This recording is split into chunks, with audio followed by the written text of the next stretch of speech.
that bottom line, baby. Come on, man.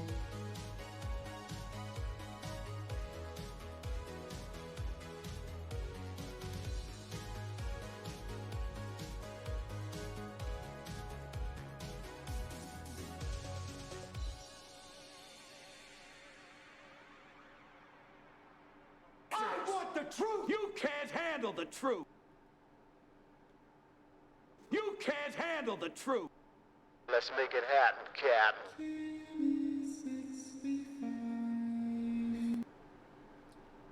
Here's my intro.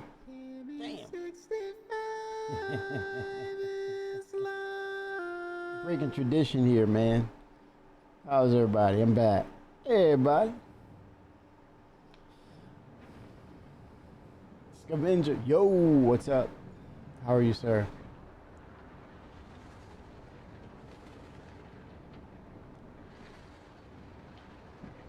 Oh, 7.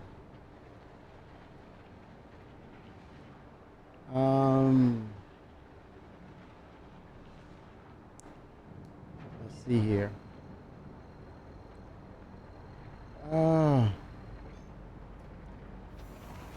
Man, how about this year is like racing past us so fast? Literally, we are headed towards Labor Day, which means it's end of summer. And we're headed to that last quarter, which is 2025. What's the story on this new patch? Well, essentially, fixes to the elevator system, fixes to the transport system, the tram system. I believe that's what it is, actually. I think that's one of the, well, that's a couple of the major things, but there's bigger things than that. That's initially 4.3.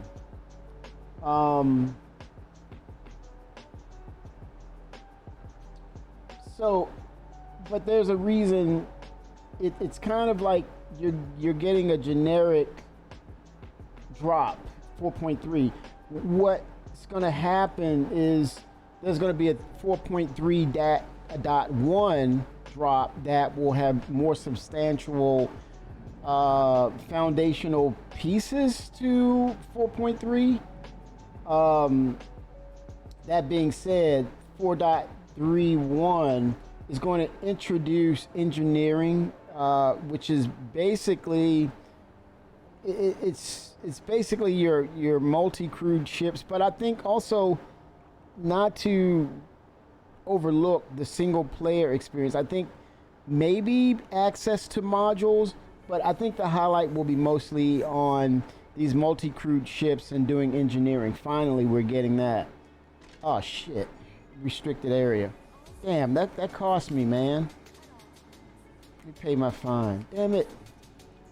Yeah, people are starting to still crash the ships. Somebody threw their Corsair in my hangar while I was landing there. Damn, second degree. They're pushing it too. We're getting a redacted creature. I'm throwing my hat in there saying that it is the Boreal Stalker at Microtech, because we're getting snow. The bioengineered Snow Yeti, which is a predator. The inventory rework. So what you see here, wait, not there, especially not there, here. It's kind of like this, Scavenger. This over here, this is going to be a rework, but it's more of you're pulling it up in the more on the fly stuff. So that's huge. Stealth, like these passport cards, they have an expiration date, so you got to use it while. If you don't use it, you lose it. Pretty much the coding will change. It's kind of like cybersecurity. Transport refactor, integration into instance content and meshed environment. So the transport I think that's the tram system, but I think it's more involved. And then you're getting crafting. Well, crafting is a big deal. So what are we crafting? That is the question. But it's probably more far-reaching than we think. So it's setting up the foundation. So it's a big deal, but it's not so much 4.3. It's 4.3 is the initial release. And then it's, you're getting a lot of the armor stuff, the hairstyle stuff, the snow, kind of stuff that we've already been seeing. But that's going to sit for a bit. And then you're going to start seeing 4.31, which is foundational. So it's a big deal. Crime Stat 1, but it says 2.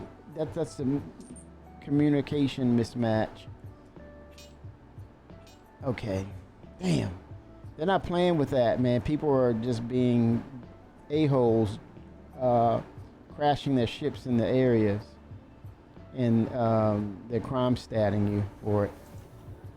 But yeah, damn it, man. I can't do this. I gotta go back to the freaking station because my cargo is there and I gotta move it off to sell it. That was the whole reason of me coming to Area 18. Threw me off my game, man. That little instance of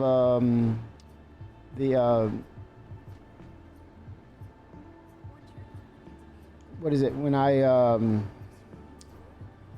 they fined me for they impounded my ship. That was the whole point of me coming here, was to go in the hangar and roll up my sleeves. Dang it.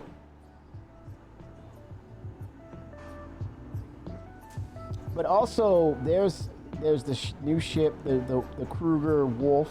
But also, they talked about this a while ago. It's giving us hints that we're about to get the drop. We're about to receive the Ironclad, because that module is a command module that's the same command module for the Drake Buccaneer.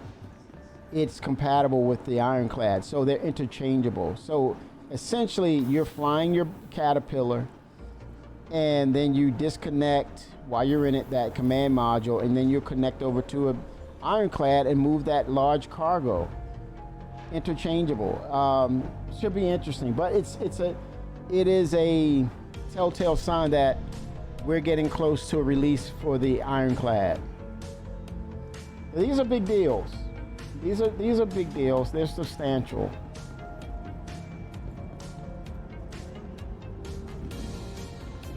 I'm opening this damn hangar. I'm pretending to be angry. Open this damn hangar, man.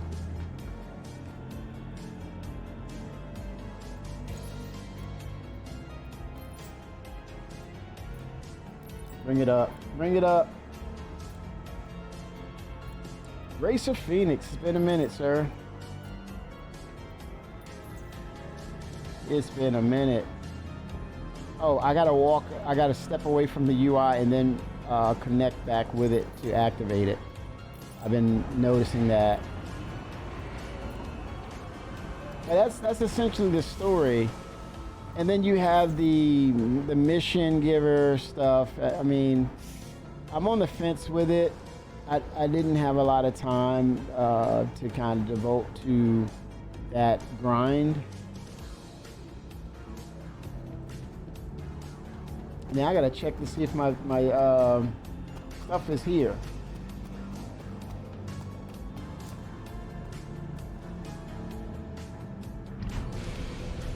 There it is. It's there.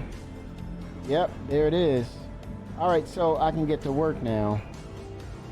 I can leave that down.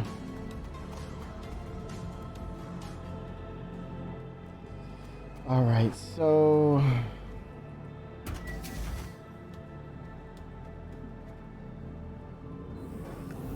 oh boy.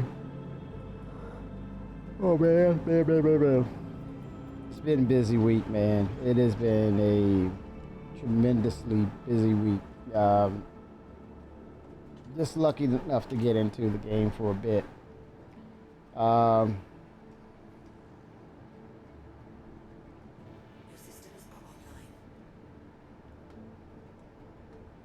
Okay, looks like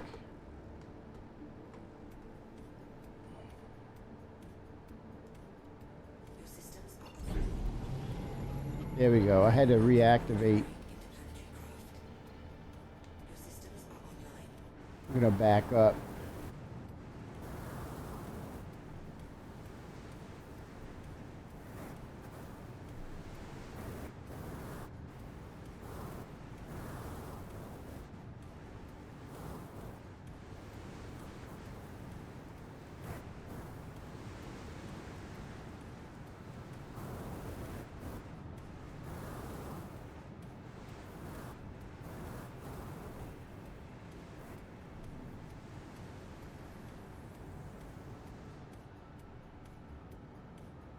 Got to do this to kind of get myself stable.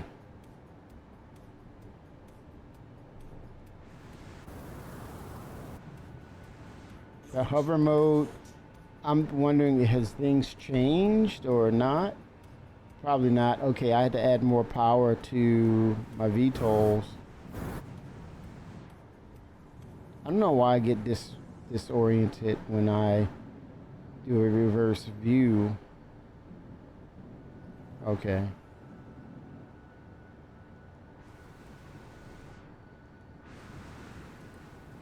There we go. Nice and easy. Quick, done.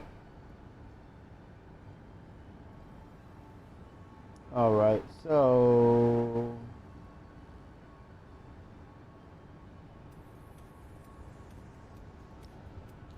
all right, let's unload. But how's everyone? How's the patch? How has the game been treating you all? What are your concerns? What are you excited for? Are you ready for the, what is it called? CitizenCon Direct.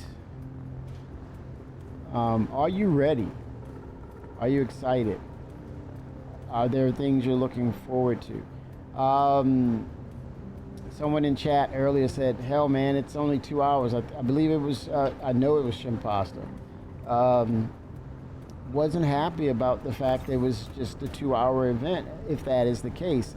Don't know if that's confirmed or not, but it would, to me, let's say if it was or is a 2-hour event, it would have to be substantial content. It would have to be content that they would say, okay, for 2 hours, you need to get excited about this because it's coming in 2025, not 2026 first quarter, but 2025. I mean, that's kind of like, for me, I can't see myself doing a trek across town and just hanging out for 2 hours and saying, okay, that's the direct CitizenCon. It's, I definitely think it's more than just 2 hours. Just to, you know, travel and say just for 2 hours. I don't know about that. For me, I'm speaking for me. Some others may say, hey, that's nothing. I get to hang out with the community. I totally get it. Totally get it. But yeah, a 2-hour event, that's unlike CIG, unless there's some other things that important things that they're trying to push. Maybe Squadron 42, I don't know. But 2 hours, I gotta get confirmation on that.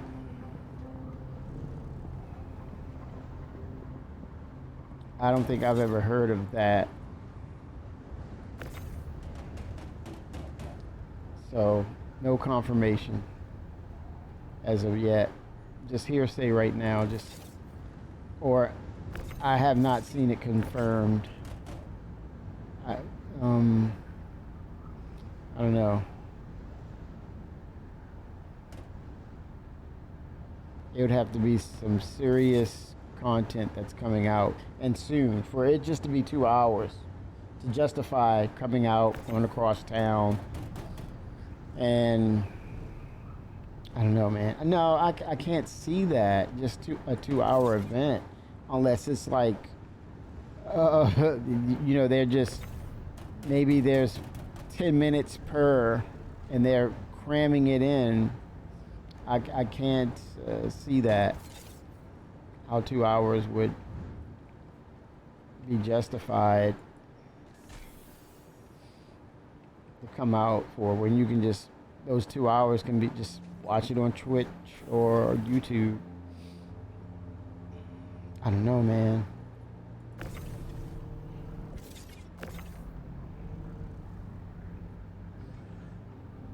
Interesting.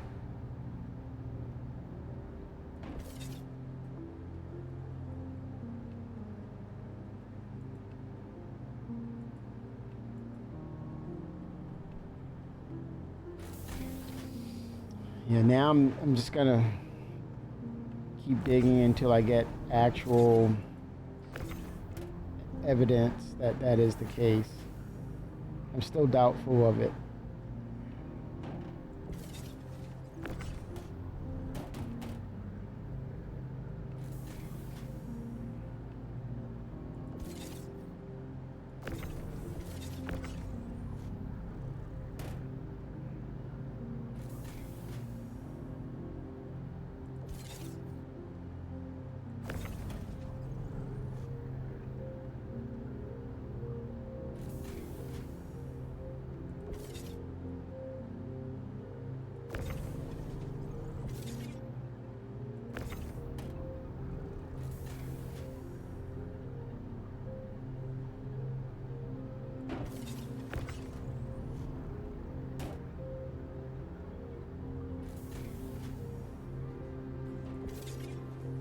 And the cargo hopper game. Not allowing it to back up. Being efficient, man. Being efficient here.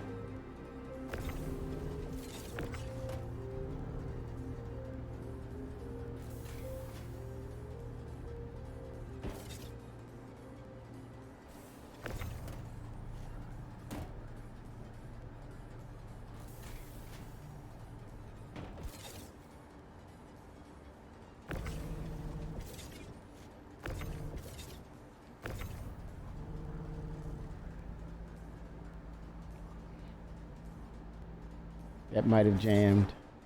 Damn it.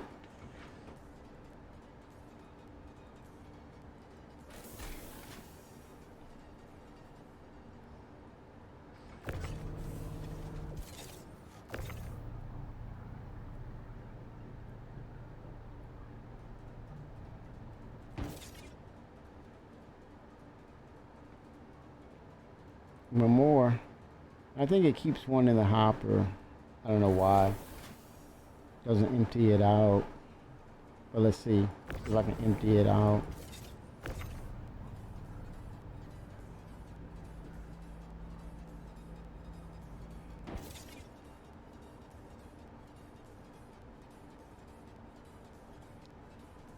Yeah.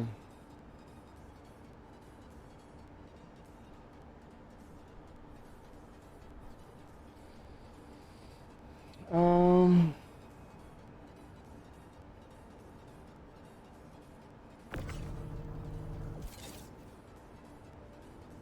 Yes, it's holding that material. Yikes.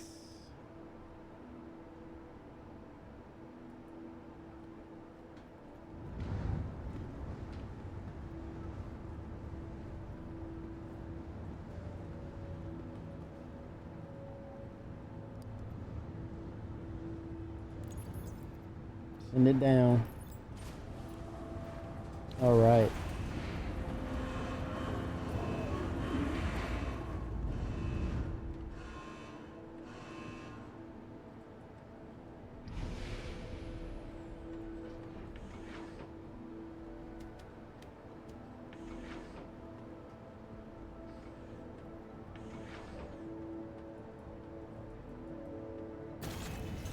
Here we go.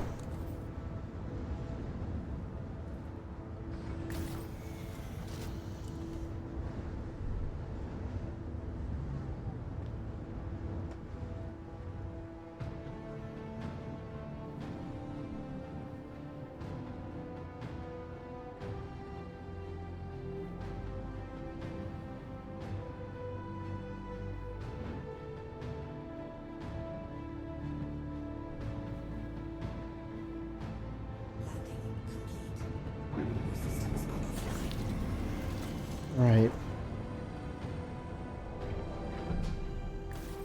Hell, you know what? Why do that when it's already stored? Come on, I need to maximize my earning potential here. I don't need to go back to R-Corp. It's already stored. What the hell, man? What am I thinking? Come on now. It's about that bottom line, baby. Let's go. Let's get this UEC, man. Stop freaking playing around. You know, one thing, I mean, outside of 4.3, I was hoping we would get the Vulcan test today. Rocket Rizzy 07.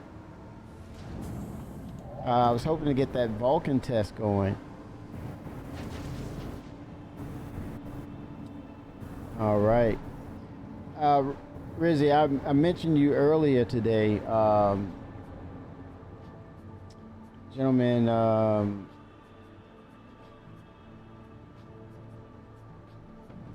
Pooh, I call him Pooh by his nickname, but he's into cargo running. I referred your name. He's into cargo running.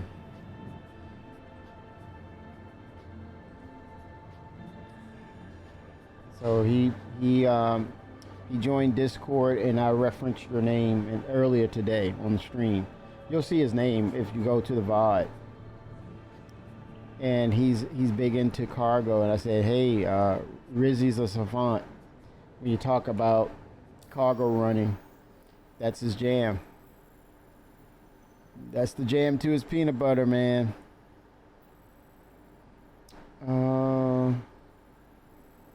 Back to help cleaning up the verse here. One ship at a time.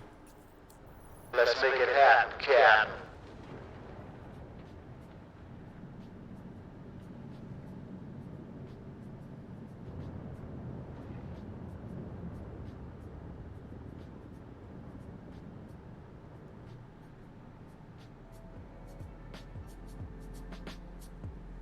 We need to get the site where ships just sitting.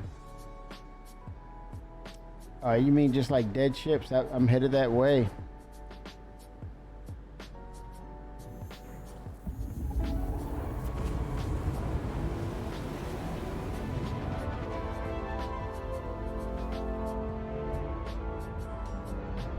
Making a mint. Fimbra, he's back at it. Yeah.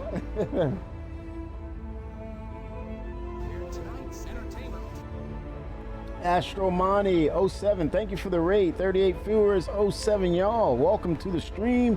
I'm just getting started. Damn.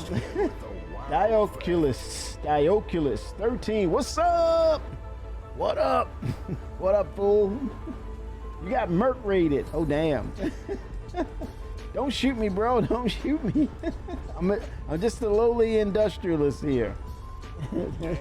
Oh damn, 07 Astromani. Merkin, I see. Merkin. I can hire you to protect our ops. Damn, son, you just hit with the Curie Mokan, 07. 07 to y'all. Star Citizen Community strong. SCCS9. We're on a patch watch for 4.3. 07. Thank you for the raid, y'all. Man, y'all killing it. Attack Cat. What's up? JD Nas. 07s, 07s, y'all. Welcome to Star Citizen, the destination. We're headed to 1.0, y'all, and there's no looking back. Let's go, Chris. Come on, Mr. Roberts. Robert Space Industries.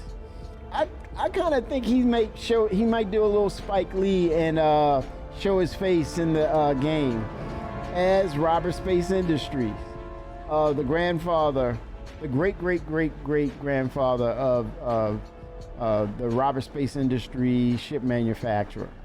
I could see him doing that. Why not?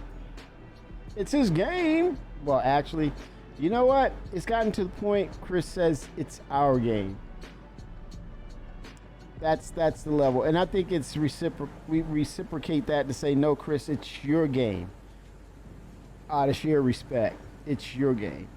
But he's welcoming us into this universe and allowing us to be a part of it. It's amazing, man. Hey, everyone, hope everything is going well. Yes, for sure, Astro, for sure. for sure. No doubt about it. I think this is a place where we can all come in and enjoy ourselves, and that's what it's about. Where's Chris at? Sounds like a good idea. Yeah, I think he, it would be good to, have him show up and do his thing. You going to Pyro? Me? What? I wouldn't get caught dead in Pyro. Not me. What? What? Me? Why would I go to Pyro? Oh, damn. Oh, boy.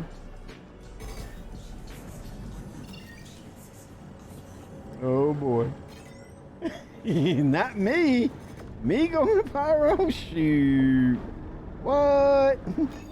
Damn. Why would I go there for? What's all that trouble over there and stuff? I don't have a fighter ship going over there. Well, for what? Hell no, not me. This is an optical illusion, man. You're watching ISC. You're watching a replay of ISC. Shoot. Damn. What did we learn today? There's Jarrett. Well, just know that we're working on 4.3 and we're working hard and trying to get it out to you all. The waggle. That waggle in there, man. Getting that word in. He's good at what he does, man. No doubt. He's good at it. But I think he's pushing the narrative for Citizen Con. He's getting that together and making sure everyone's on the same page. And I think he's part of that creative. The part where it becomes creative, but he's presenting, and they want to kind of build it up, and they share what they're working on, and then he kind of organizes it, coordinates it. Dang, that music is good. I forget sometimes, I always have the music off so it doesn't mess my music up. Yeah, man, Pedro Camacho is a G, man. He is like, I look at his music, man, I kind of say it's on that classic concerto level, man. He's not holding back at all with his skills, his creativity. He's not playing around. And you're talking about the scale of music that is comparable to going to movies and getting that kind of audio experience and going into like an epic movie, and that's where the line has started. It's kind of blurred now with video games and movies. It's got that movie-like experience to it, no doubt about it. It's the similarities are so close. They're so close.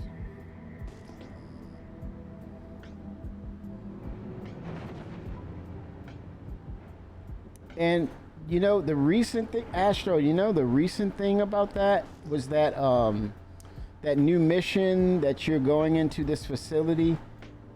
Let me tell you, it channels that horror-like atmospheric type of audio. You feel it, and it's intimidating. And I don't want to do that mission by myself.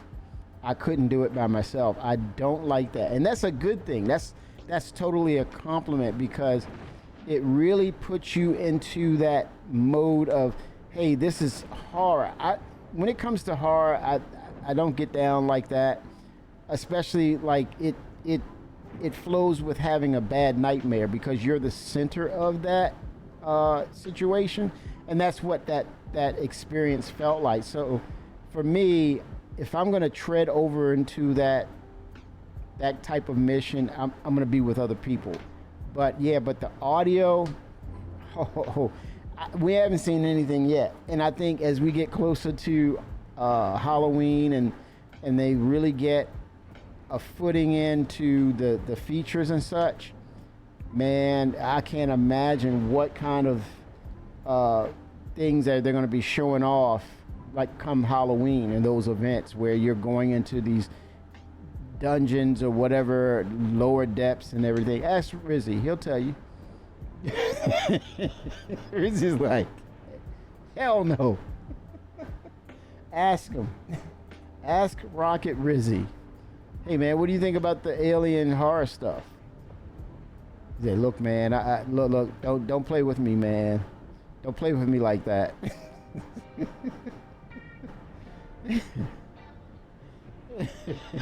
See, weak.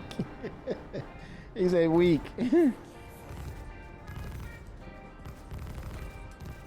Like him, you will not, like me, you will not see him doing that by himself, let alone volunteering for that. Lurking 07. Astronomani, we see you lurking. Yeah, man, I'm like, yeah, that's.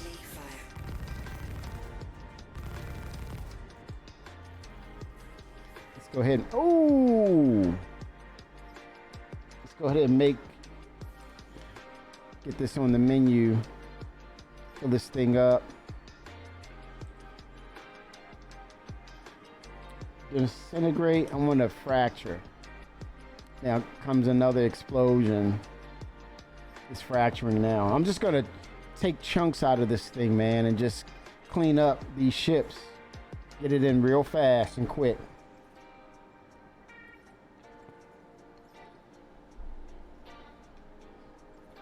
Okay, I wasn't close enough. Let me.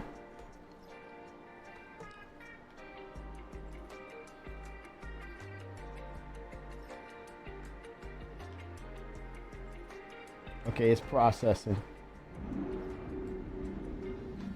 It's gonna be another over-the-top explosion, man. I mean, these explosions are like way over the top. If they dial it in, it would be perfect. I mean, it's great to see a big explosion, but not for when you're salvaging. I think it should be a little more controlled, and I think it lends to the realism. This is like way over the top, but it's cool. But yeah, that's just my opinion. I would love to see it dialed in, dial it back some, and it makes it more. Yeah, no, he's been playing for about 3 years. Rizzy, he's been playing about three years. Well, it's fairly new, but yeah, he knows what's going on. You see, that's like, whoa. I'm gonna go ahead and disintegrate now. Damn, that's 29. So I can, wait a minute, I wanna not get the whole chunk. I wanna be a little smarter about this. The smaller chunks I wanna work on. The bigger chunks I'm gonna utilize. I'm gonna move some things out of the hopper.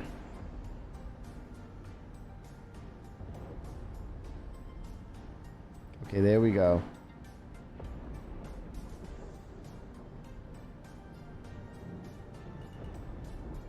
And be smart about what I consume, and then I can clear the hopper.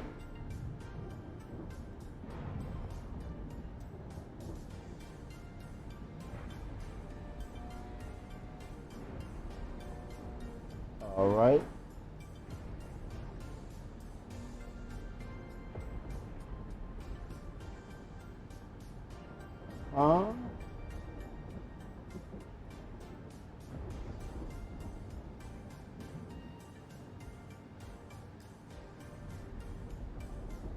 Go.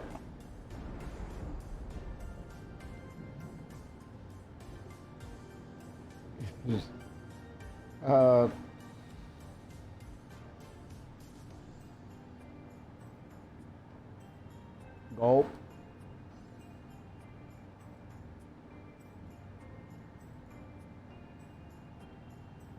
Catfish. That's all I got to damn say. Catfish. Oh boy. Don't start no stuff, Riz. Yeah, I did.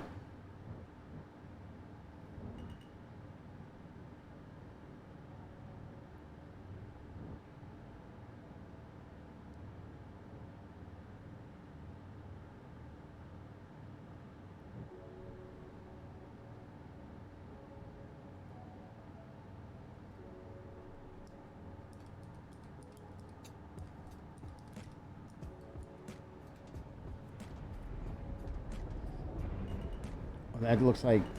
Oh, shit. I'm bumping into something.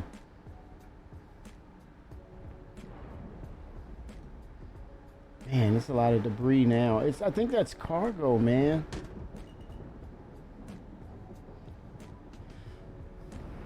Okay, I'll go ahead and clear that up. Oh, damn. Don't want to damage my ship now. That's 2 SCU. I can pull that in.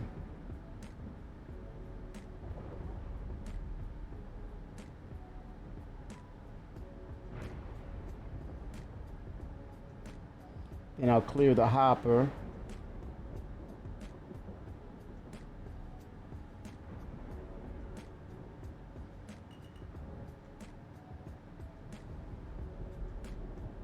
Oh shoot, did something just fly by? Was that a ship? Oh, I'm near the jump gate. Let me get away from here. Clear this debris up.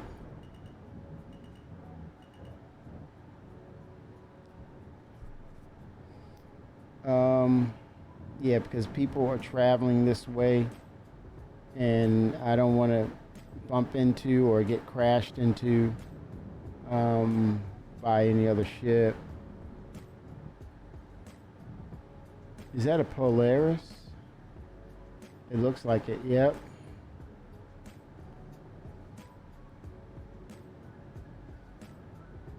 I thought I saw the other debris, or did I grab it? I think it was a huge chunk.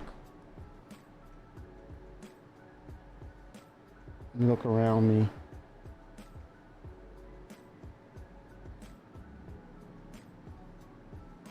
Yeah, let me get away from the wormhole, jump tunnel, jump point.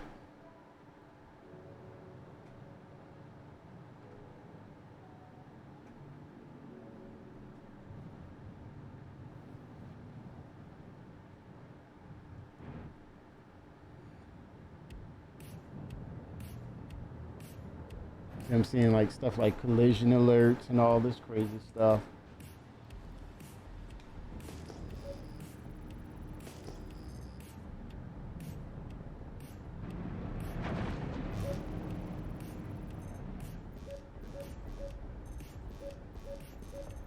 Oh, it's a turret.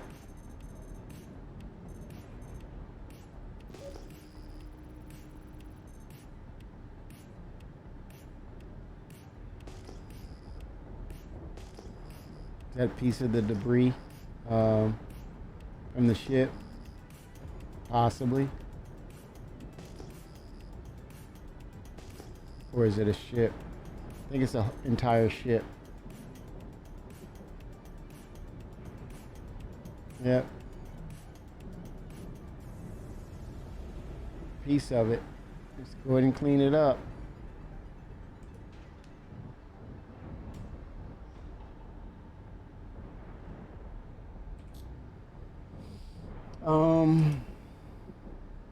Fracture mode. Fracturing. Yep. Saber. Clean it up. One ship at a time. And disintegrate.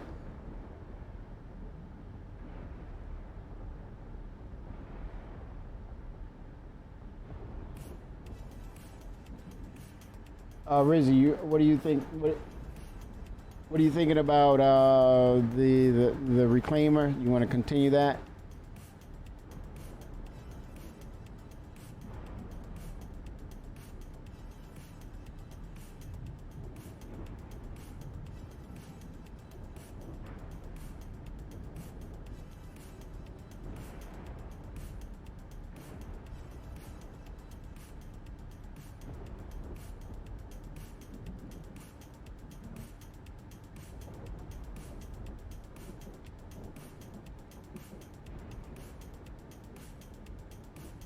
All right.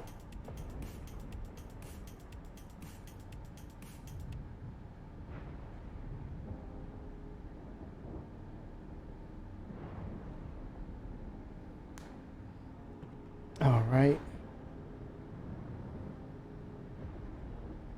Let me get some more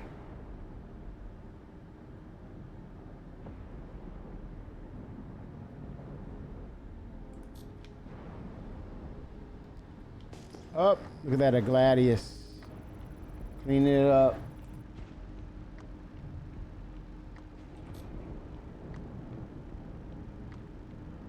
Let's go into fracture mode. Oh shit, why is it? Crap. Okay, it's fracturing now.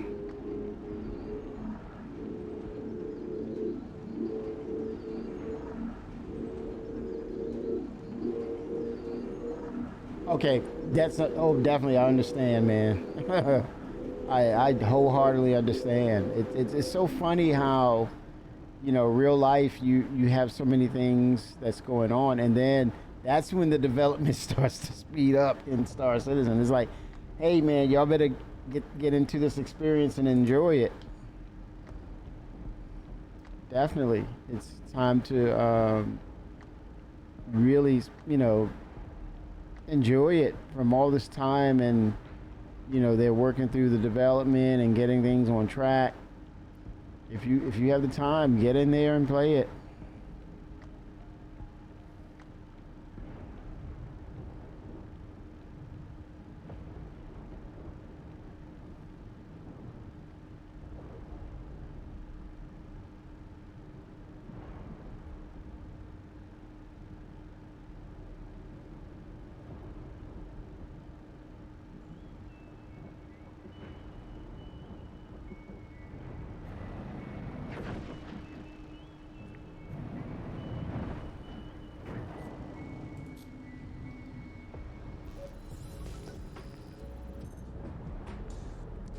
Clicks out. I don't want to be near that jump tunnel, jump point. I'm gonna head this way.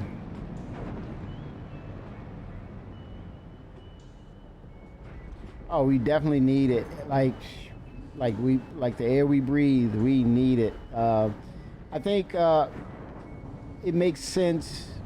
You know, everyone's like, "Wow, man, that's early," but when you look at the notes, they're dropping an initial 4.3 to kind of get the groundwork, get things smoothed out. But I think the essential or the main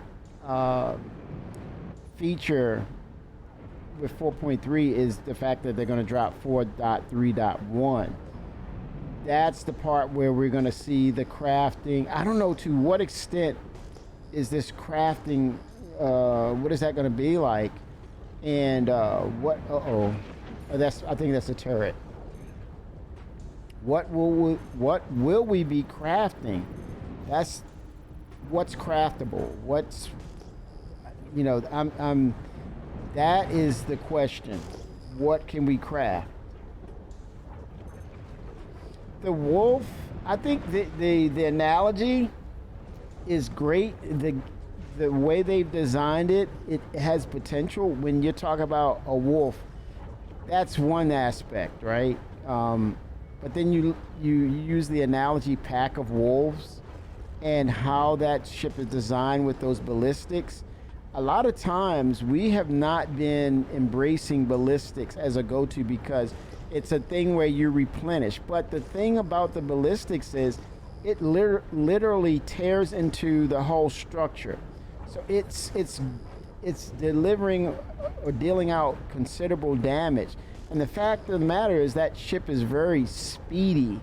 I've yet to try it, to fly it, but I'm thinking pack of wolves. Imagine a group of those ships orchestrating, maneuvering very well, and they're just ripping at the hulls of these larger ships or whatever. They're doing bounties in those ships. I think that's pretty, that's a problem. That is a freaking problem for people.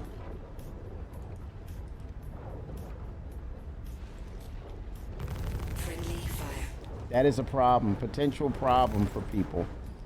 A pack of wolves, or the wolf pack. Oh yeah, I get in there, man. I did it. I already did it. Based on that, what I told you, there's your clue. Friendly fire. Yep. And I think what I've learned when we were doing bounties, and we were coordinated and working together, and it was this thing of going to a nearby station, rearming, right, with ballistics, and coming back. I said, wait a minute, there's something going on here, something that makes sense.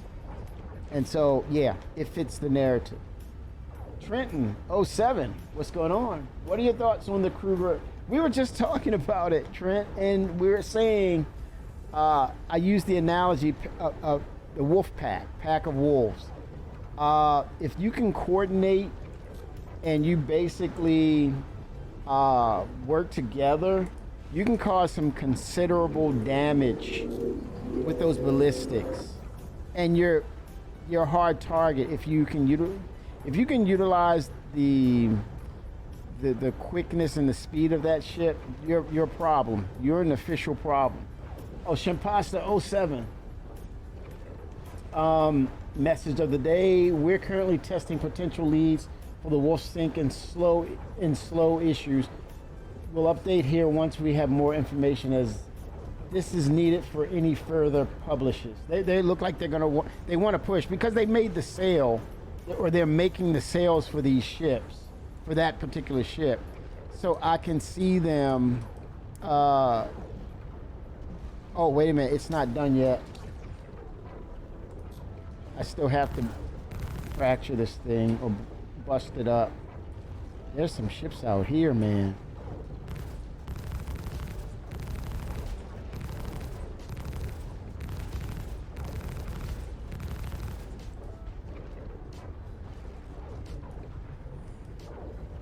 Fracturing mode, but it's not. Why isn't it?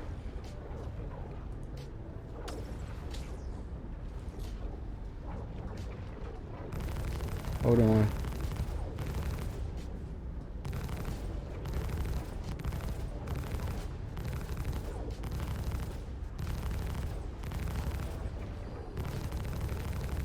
Oh, how does it make a ship that is... I think the design for it went very fast, and I think it was a fast process that they kind of went past a lot of possibly they went past some protocols, or this. We understand now with the ship matrix, the established ship matrix like RSI, Drake, and how they're utilizing modules that already work, right?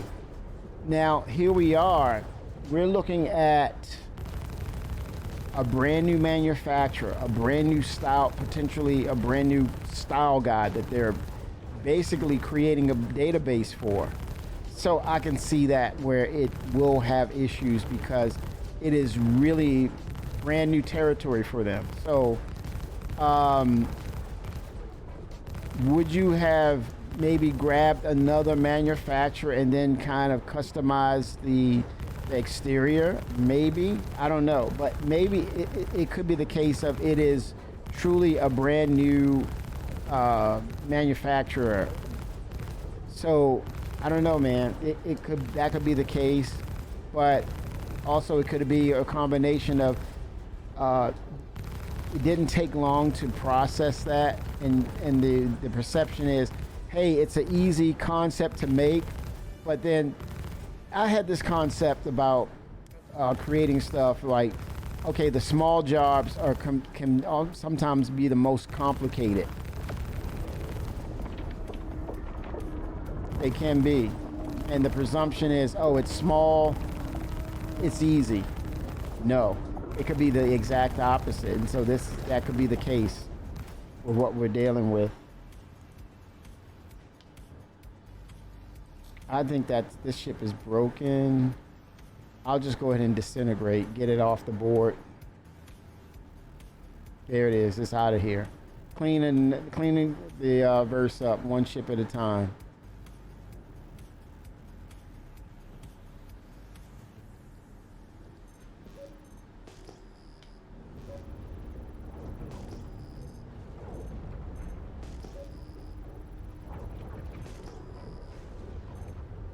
That's not a ship. I think that's a structure. Yeah.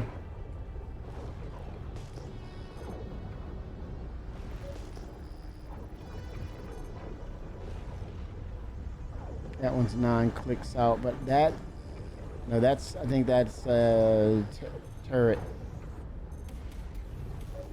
Okay, I'll head this way.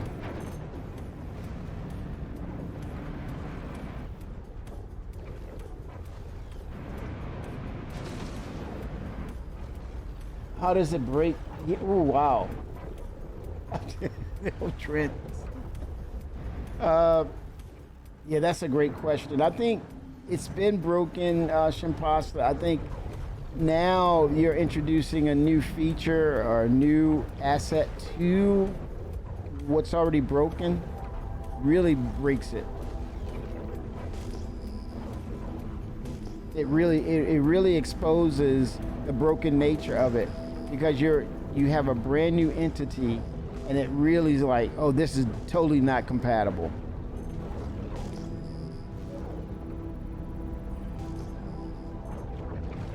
So that refactor, elevator, freight, everything, it's good to know that it's getting closer to, we're getting closer, potentially. The fact that they're bringing in a major patch for it, we can only hope that it sticks and it puts that kind of brokenness in the rearview mirror. It can be, hopefully it's behind us once and for all.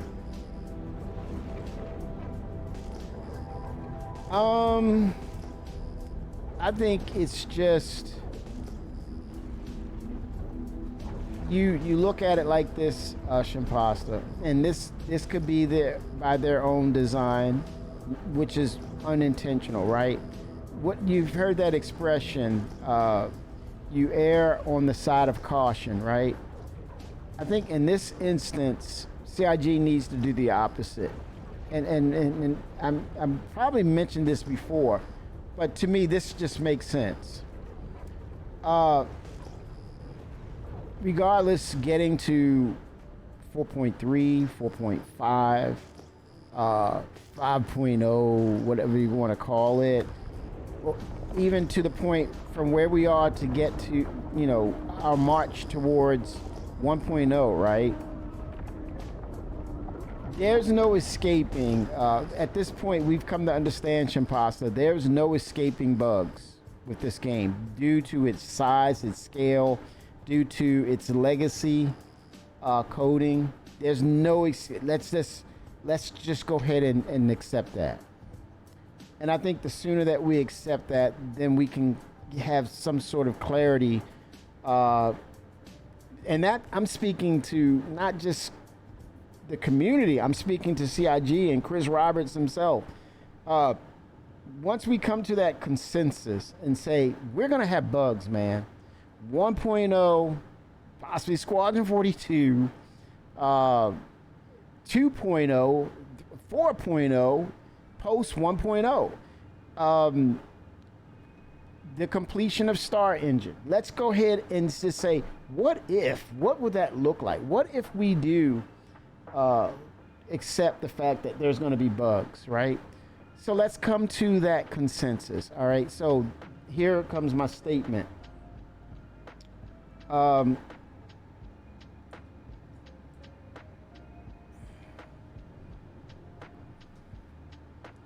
if somebody's in this damn ship. No, it'll give me some energy signatures if it was. Friendly fire. But let's just say Friendly fire. it is the process. We're not getting past bugs.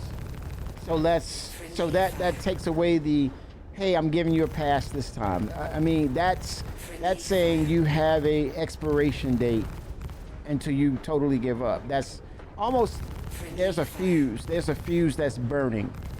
That's the impression, is that we're giving them a pass, right? Or there's a limit. So let's go ahead and come into my narrative of, okay, we've accepted that no matter what, no matter where we go, as far as patches is concerned, and we're down that road, there's always going to be issues. There's going to be bugs. So with that said, well, I'm just saying, I'm just entertaining, and I'm just saying, let's have a conversation about it. Because you have a reason why you're saying that, right? It's a valid reason. I'm not dismissing it. I don't want to dismiss it.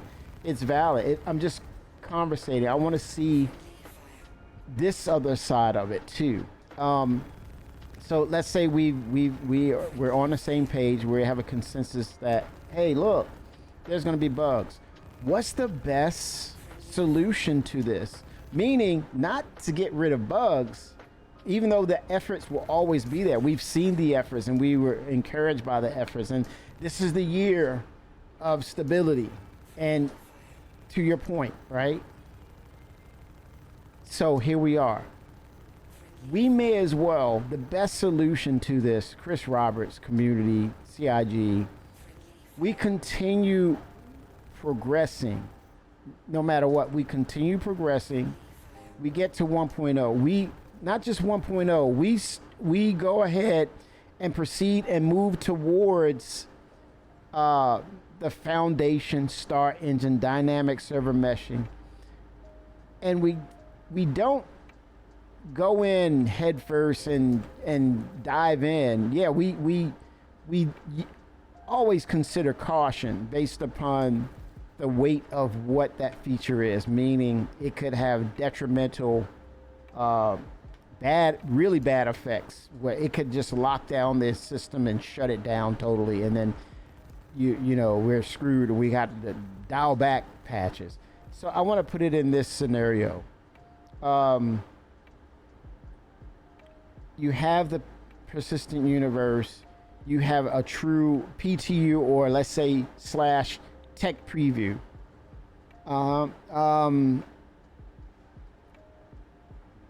TPU, let's go from PTU to TPU, tech preview universe. I'm having fun here, stop it. I'm having freaking fun. TPU, like what the, I'll give you a TPU. Well, tech preview universe is predicated on, and theory crafting could be good too. Jared, oh man, he frowns on that for me. He freaking frowns on that. What I'm saying is, basically, where live is, we're still playable. There's going to be bugs. There's workarounds. You're always diving in and figuring out what is the fix. So that is the persistent universe. Being persistent to mitigate and smash bugs. That's the persistent universe. Persistently smashing bugs. Tech preview universe. You're definitely, I mean, you're going for it there, right? And if you can pull out some things based upon, you have dynamic server meshing in there, you have the economy system in there, and you're also pulling in people, you have all access, everyone has access. You're pooling and you're polling metrics that says, hey, this aspect is working. Okay, the dynamic is dialed in. So let's slide it over, and maybe you have 3 main branches. Maybe you have the persistent tests, but tech preview is your total experimental, evocati level type of stuff, and you can, and then the teams can take those sections that they feel as though is ready to come over to PTU and dial it in further, and it's at a point where it's playable, bring it into the PU. But we need to see, I think because of the constant what bugs are, we need to get an end, we need to get to the end of the Star Engine, meaning the completed version of Star Engine, the fully featured Star Engine, because we're gonna always have these bugs. So I'd rather CIG work on a completed engine and dial it in, because then it means something. To me, it means that we're not tippy-toeing the process. We're not tippy-toeing. We're actually there's an end game to this. We're getting to a point where you're dialing in or you're bug smashing things that pertain to a fully featured engine, and I think that is an acceptable balance, because you're seeing all aspects of the engine in now, features, missions. It is what it is, but I think the foundational things need to come in first, need to be dialed up, and I think mission-based things, I think you could target that latter. That's a latter thing that could be targeted and say, okay, let's go ahead and make some changes here with this. But essentially, once you have the actual engine doing what it's supposed to do, I think it people will be more understanding of that, because you're tippy-toeing, but at the same time you're trying to get foundational pieces in, and then you pause again. There's this pause and hold up, wait a minute, and it's kind of like, why? When you can just do it that way, have those 3 main channels, and as those features are in a better state, move them along from TPU, PTU to live.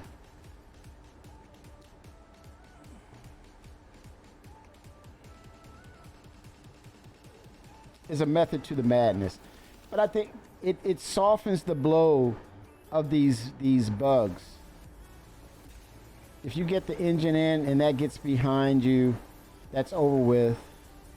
Too heavy to pick up. Bullshit. Okay, that was weird. Too heavy to pick up.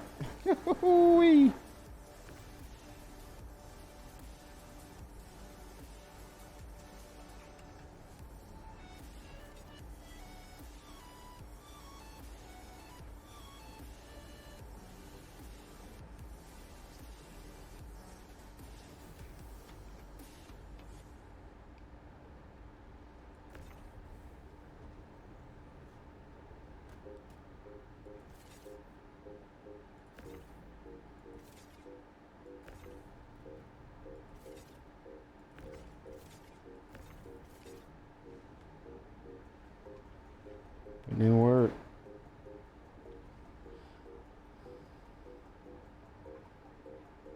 But I think things are falling apart because the issue council reports are not working. In other words, they're not responding. They don't seem to investigate. I think you made a good point earlier about we discovered this, and it's like, no, go to that damn issue council, and you'll realize it's already discovered if you're listening and you're being attentive to it. But maybe, just maybe, there's so much, I wouldn't say clutter. I don't want to say clutter, but there's so much frequency that they need to dial in, or it's maybe it's too much information. So maybe they need to beef up the staff and maybe have someone who is kind of like almost like an archivist, or someone who can actually organize that information and distribute it accordingly to where it needs to go. And I don't know, from there you act upon it, or you have your teams look at what the frequency is if it pertains to their discipline or their group, and then you call it out and say, okay, we're going to attack this. And here's the thing, I think it's a thing of, if you commit, you're fully in and you can't back away. I think there's something to be said about having the option to approach it at a later date if it is too much of a tall task. And I think that could be the issue too, where when it comes down to the exact issue, it may be a tall task, or it may be the level or complexity of it is far reaching that they don't have the bandwidth. So I think in communicating that, to say, yeah, I see it, but to be honest and for clarity and transparency, we're not going to choose this because of the complexity and the bandwidth that it is dictating that we have to approach it. We need maybe more specialists to dive into the engine itself, and you backlog the priority to maybe a specialized group, or you can outsource it potentially. But I'm just saying, is it an answer or not? I don't know, but I'm saying it's a thought. It's something to be considered at least, because then you're at least you're setting an action point. You have a sort of plan, as opposed to not listening to it, and or overlooking it due to the frequency, the high frequency. Look, I'm just.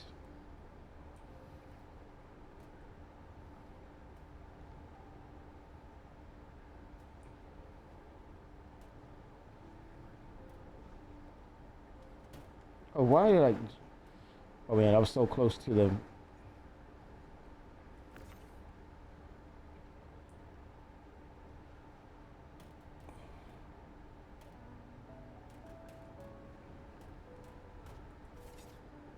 Yeah, so, yeah, I think they should have the option to categorize it based on its complexity. Could it be a pride thing? Like, I can't tell them that I can't work on it, even though it might be above my pay grade, or I don't have the bandwidth. And that's the assumption that they're communicating amongst themselves. I would say not sure, because I think now this is the season of CitizenCon. Now it's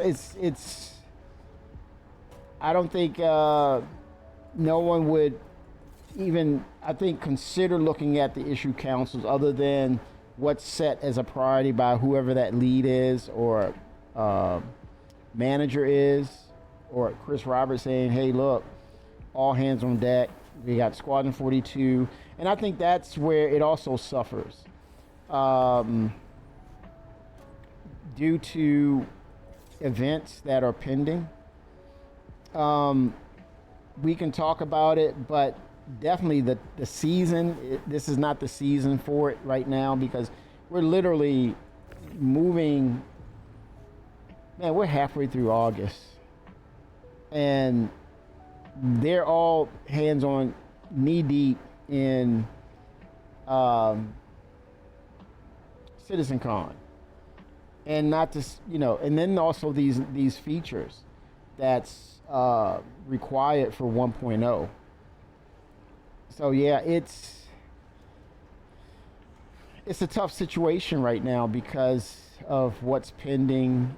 And they definitely I don't see that they have the bandwidth to tackle the things that are on issue council, other than it's imperative, because there's certain things are imperative, like the elevator situation that was actually encroaching on their promotional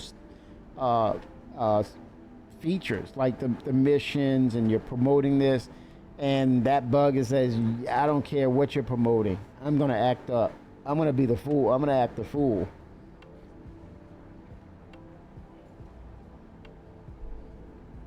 And so that puts CIG in that position of, man, this is a rough one. It's a rough one for them.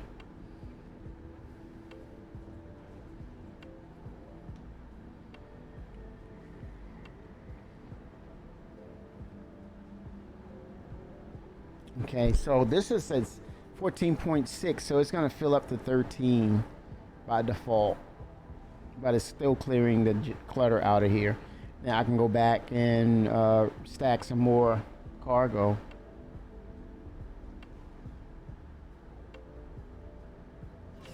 There it is.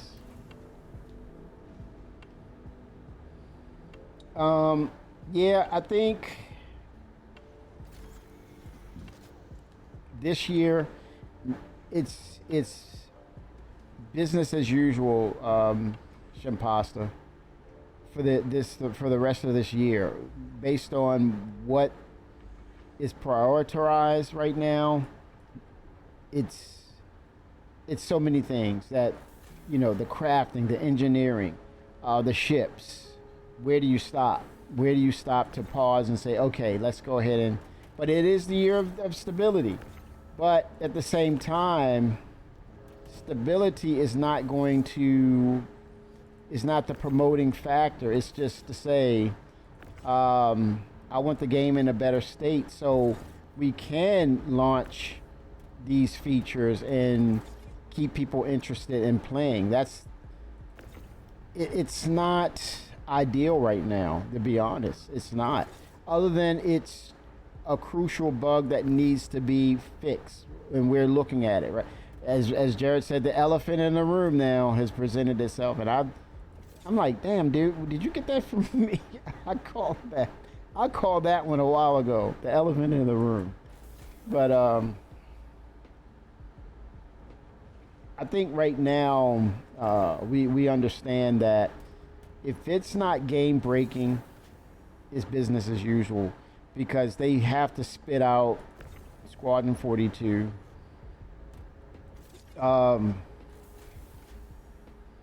Features from Squadron 42.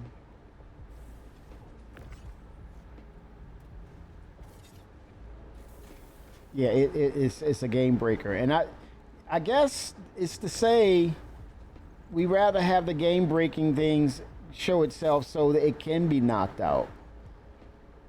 The workarounds, the nagging bugs, they get another pass for this year. They will, without a doubt. They will get a pass. They get a pass. Yeah. Yeah, the freight elevators, but that was the thing that one of the devs, I'm not going to say the name, that they've been working on for quite a bit. They call it the tram system. That's everything. The transport system, I believe. That includes the elevators, the trams. It's a universal transporting system. Even the ATC is incorporated into that. And Chris said this years ago. It has to be on its own dedicated game server. And that's the same thing with AI. So I wonder, with that new AI FPS data, is that what they were talking about, what Chris was talking about years ago? And that was the one with his daughter, like, Dad, she got on him. She got on him, and he told her that the NPCs needed their own dedicated game servers. That was years ago. That was when it was like Sandy and Chris checking in, and they talked about they were moving to Manchester because he needed to work on Squadron 42. And then he exuded to, his daughter was playing the game, and that was when we were seeing the T-poses. And she really laid into him and got on him, and he had to explain to her, I mean, she didn't hold any punches. I'm like, oh boy, the next CEO of Cloud Imperium Games, she's not going to play any games. She's the boss that's going to get it done. Watch and see.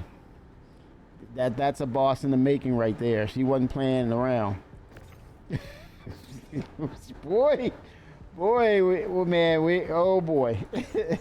Hey, Devs, get it together. New sheriff in town. You don't know it yet. I'm laughing, but you're gonna be crying later. She will not be playing around. Watch. She's gonna end up being the CEO. Watch. Not playing around. She will not be playing games. And she probably, based upon that relationship, it sounds like Chris is going to teach her the coding stuff, the skills, and she's going to exceed. And she's going to show you how it's done. Watch. Her mom is freaking smart, man. I mean, come on. Look at the parents. Genius. Don't sleep, man.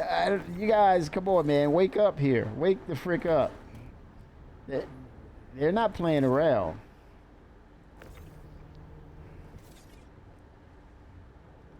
John, didn't I tell you to get that damn Banu Merchantman fixed? What did I tell you? Come into my office. I gotta talk to you. Yes, ma'am. No, how you? Yes, mom. Man, you're gonna set them straight, man. You get that damn Banu Merchantman done.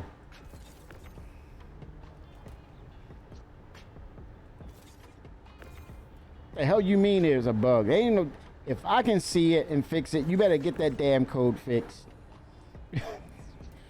Yes, mom. Oh boy, it's coming, man. It'll be here before you know it. She'll probably say, I remember when Chris was working on things and his daughter's just knocking it out. She's gonna be claiming, she's gonna be on doing the MC on the CitizenCon. We're getting 20 systems this year. That's right, I said it. You better believe it. You already got 30. You're getting another 20.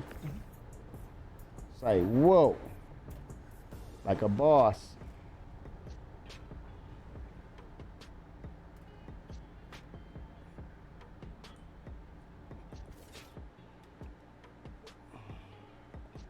I get jammed up in here. I'm trying to navigate this thing, man.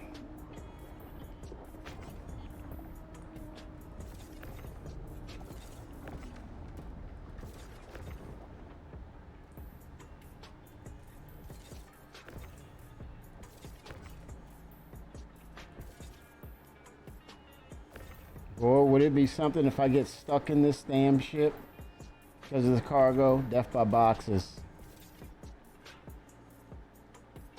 Oh boy. Whoa, thank you for the follow. Local Z. Loco Z.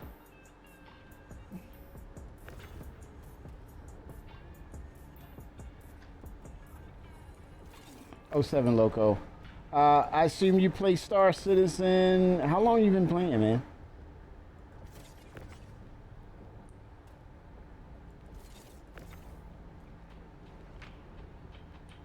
Might have to cut my losses here and just go with what I have.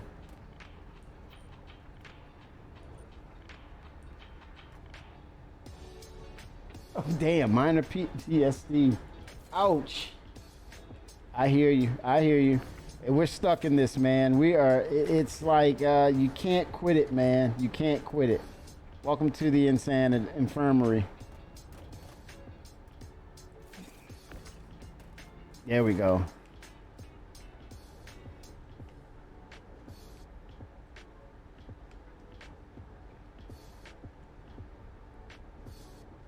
Look at that. Oh boy, there's a will, there's a way. Let's make it happen, Cap.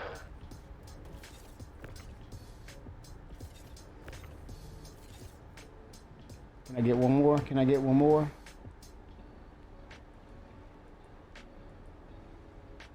Can't get another one. It's jammed. Oh, come on now. Stop it.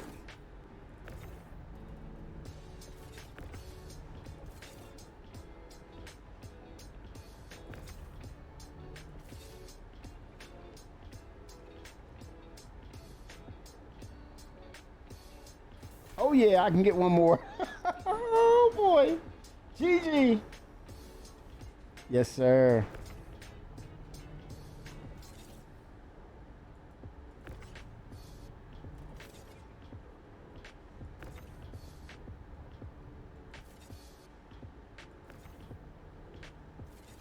Oh man, I was, woo.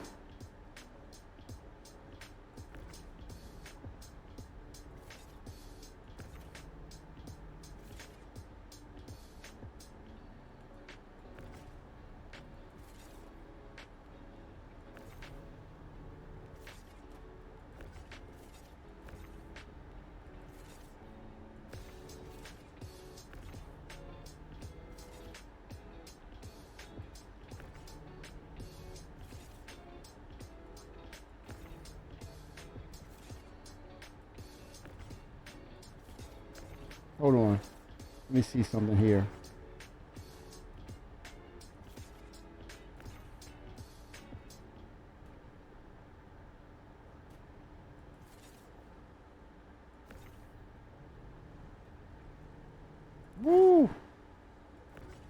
Stack, stack, stack. Like a flap, flap jack. Sweet like maple syrup. Oh, damn.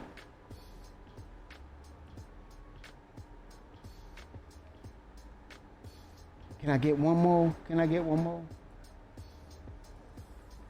That's damn greed, man. That's damn greed. Look at that. Macking with my stacking. Woo! Let me see if that hopper is empty. Oh my gosh. Yeah, Loco. That's why you name Loco.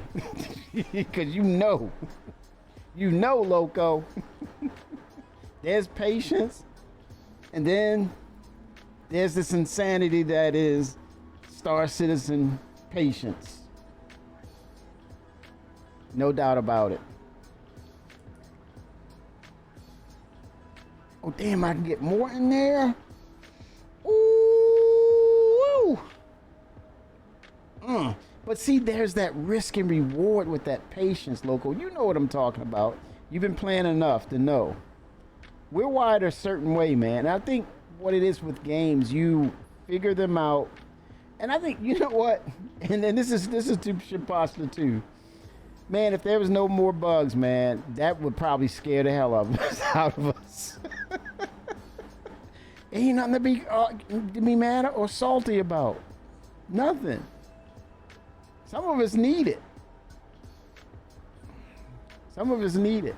And that's not Shimposter. He's valid in that. But I'm just saying, there's other people out there that need to have that.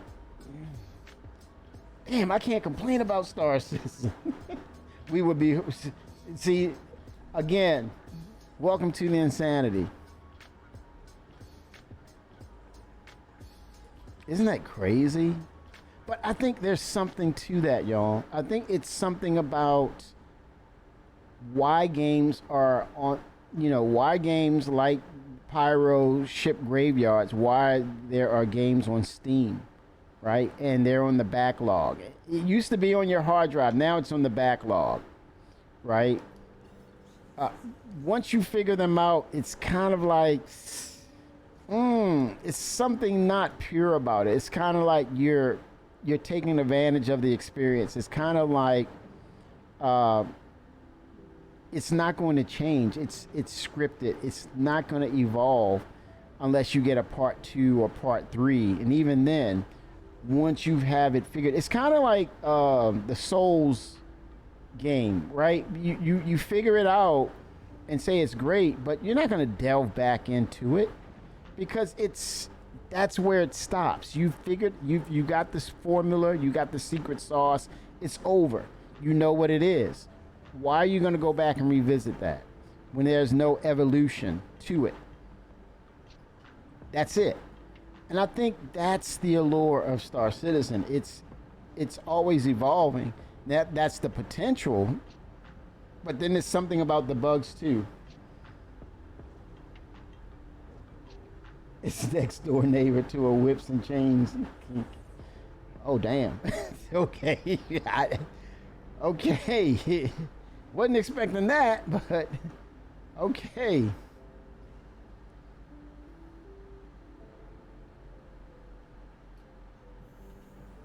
Woo, did not want to crash. I was like, let me hurry up and catch. I'm gonna get some gas. Listen to me, gas. I'm gonna get some quantum fuel. I'm experiencing the quantum bug.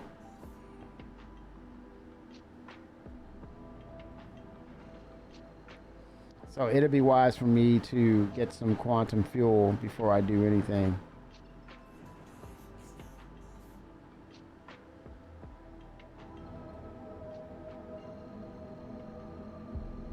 Hold on, I think I'm playing in mono. There we go. It's that connector, that 3.5 connector. I hate that technology, man. I think they need to go to USB-C now. Get rid of 3.5. It's antiquated. USB-C is the better now option because it keeps the. I think that's a flaw with 3.5 connectors inputs. It's a flaw. it needs to change over to USB-C. Period. I've seen way over the decades, all 3.5 plugs will fail.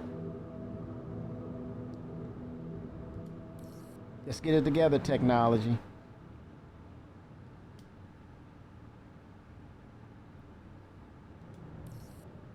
Let me get that fuel and make my way back to the UEE governed locations.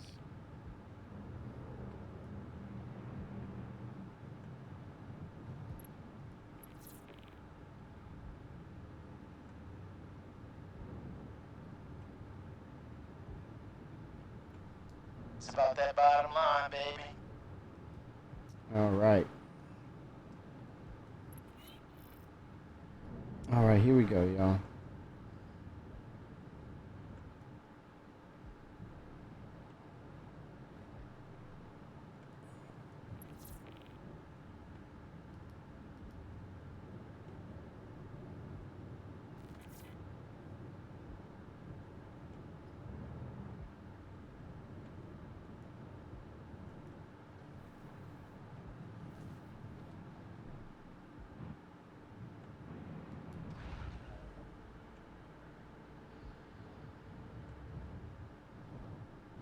Am I bumping into the...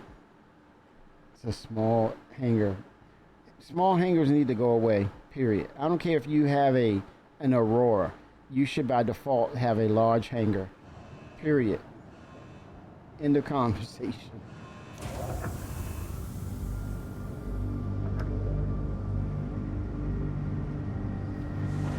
I'm fighting with this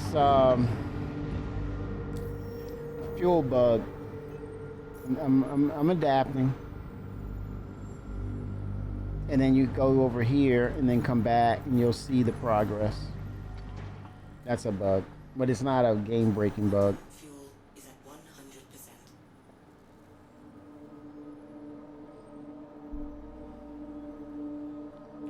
All right, let's get out of here. Shield system offline.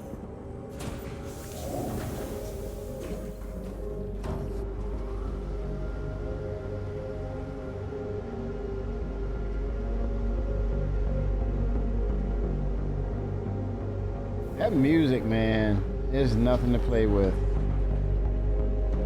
Pedro Camacho, man. Respect.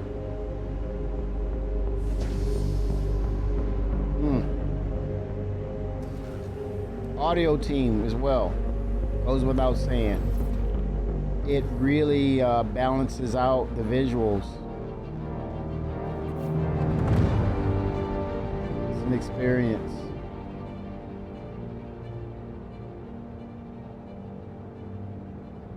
Okay, I got the green light now. I'm good. I have enough fuel, I think. Damn.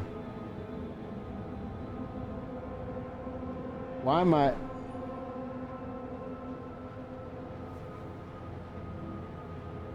My ship does not want to cooperate. I don't know what's going on, but... Hold on.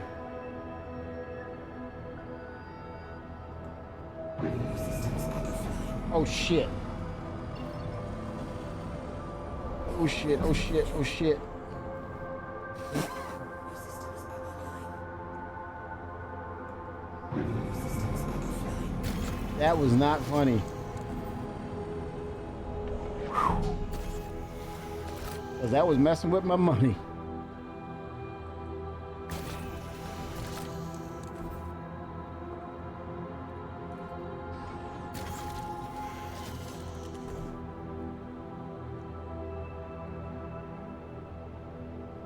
Okay, let's see. A little more responsive. Try to reset. Okay. Let's get it lined up to the rings, the arches, the golden arches.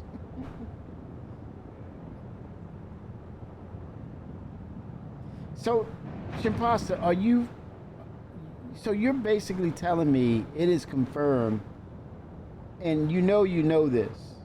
So it is confirmed that it's 2 hours?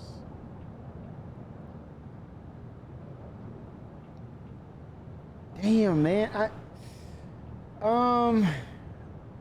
Yeah, I think something's not communicated because you're still gathering people as if it's a 4-hour event when you could just say, hey, y'all, you want to probably chill and get YouTube but they're like, no, you want to go ahead and get in on this. I would say, man, it has to be something big. Okay, I'm gonna I'm gonna jump through this gate and I'm gonna go back and look at what you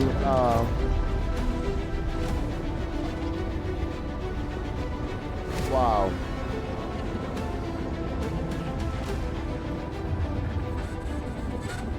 Oh snap, there's somebody else in here with me. I do not need any problems, man. Oh snap. And see, I'm trying to avoid potentially crashing into somebody. Somebody else is in the tunnel. Oh boy. I think that's acceptable because it brings a hint of danger. Oh damn.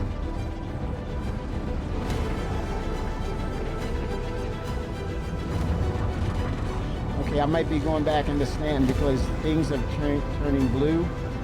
Those are visual indicators.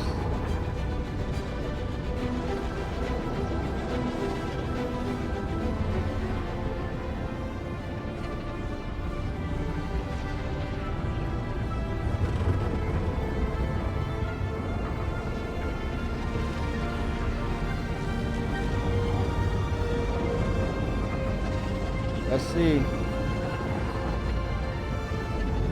Come on, Stanton. We're back, baby. We're back in Stanton. Woo, it worked. Or did it? Hold on. Hell no, man. I'm trapped in this mug, man. You gotta be freaking kidding me. I am freaking trapped. Oh gosh. Hold on. Woo, and that means I don't have the fuel.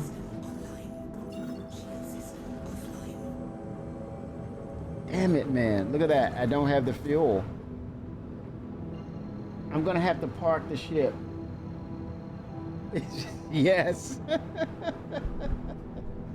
It is a huge U-turn, remember. What I'm gonna do, I'm going to fuel up, park the ship. I think that workaround worked for me. But I'm burning operating costs, man, doing this.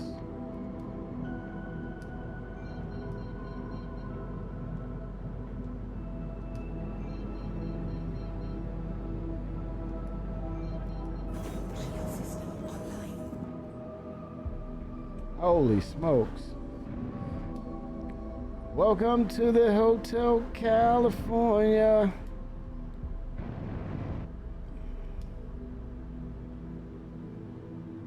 The box grid lock bug.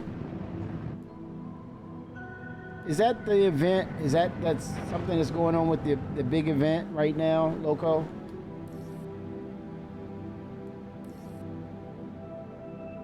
Oh boy. Oh man, that's a thing? Please Okay. proceed to assigned landing bay. Damn.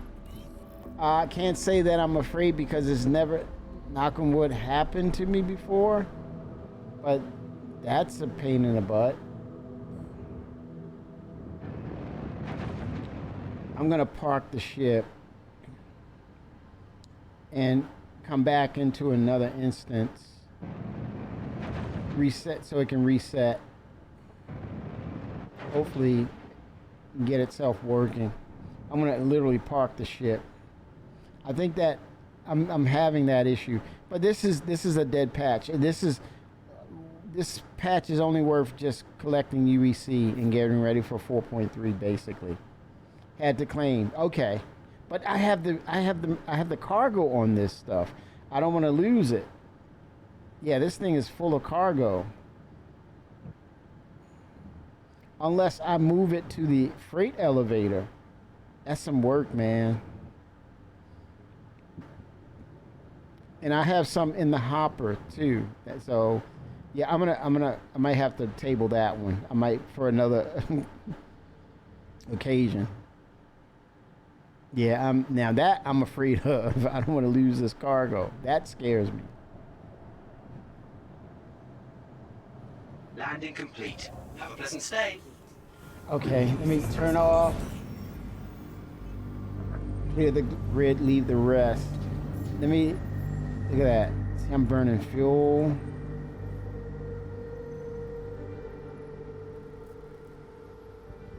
I know. It's, here comes that Star Citizen patience you were talking about. Man. All right. I'm going to hydrate myself here. I'm 78%, so I can down a bottle of Lux.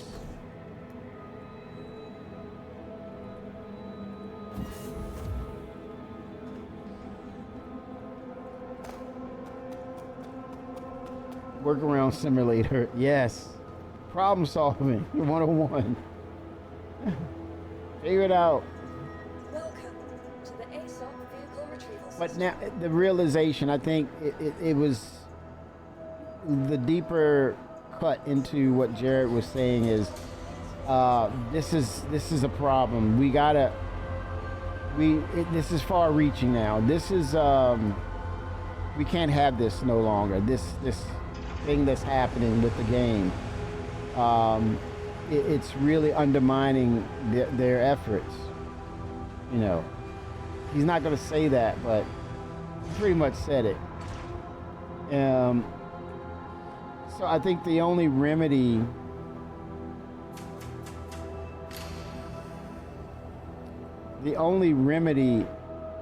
is to bring out the features that that's on your schedule.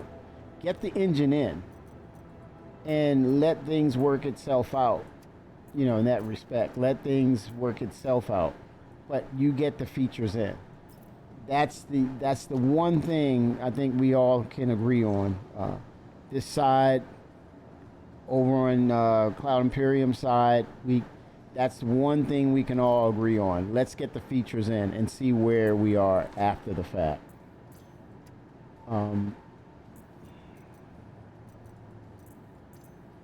Then we can look at, okay, what do we do to really clear these bugs out? Starting with the worst offenders, or the blockers, of course, obviously, but the worst offenders. Okay, let's see. That's the thing, Loco.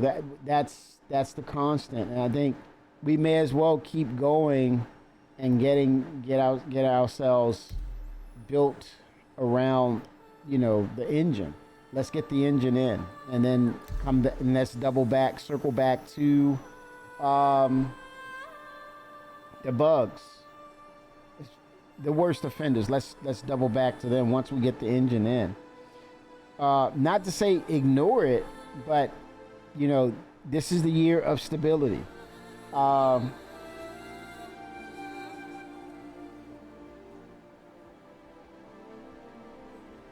It keeps it spicy, right? Yeah, and the way we're wired, we got that SC patience. And I think it makes it gives a balance with frustration. That Chimprasta makes a clear point that the frustration, you need something to, it's almost like saying, work with me, CIG, come on, work with me. If we're gonna have these bugs, let's have some features that piques our interest, that keep us interested. Let's work with me here. Let's be fair. You know, if you can't get rid of the bugs right away, it's more complex, more far-reaching than it was thought out. Then go ahead and work with us and throw us some features, throw us a bone, get us some features out there, so we can balance the frustration with, hey, This is a cool feature. This is, hey, we got dynamic server meshing in. We can have those kind of conversations. So that's your balancer. That's your common denominator. That's the one thing that will balance this out. Okay, let me see your message. Yep, I did say I was gonna read it. Oh, Shimpasta's on me today, man. He's okay. We're sending key members of the CIG team out into the world to join bar citizen watch parties across the North American and European countries on Saturday, October 11th. And we can't wait to meet you all in the following locations. CitizenCon Direct is shaping up to be a 2-hour, 2-hour digital showcase going live at 2000 UK time, VST, 12 o'clock Pacific time, 1500 Eastern Standard Time. That's 3 o'clock. It'll be streamed free on Twitch and YouTube, packed with updates. Okay, packed with updates. Reveals and surprises. 2 hours?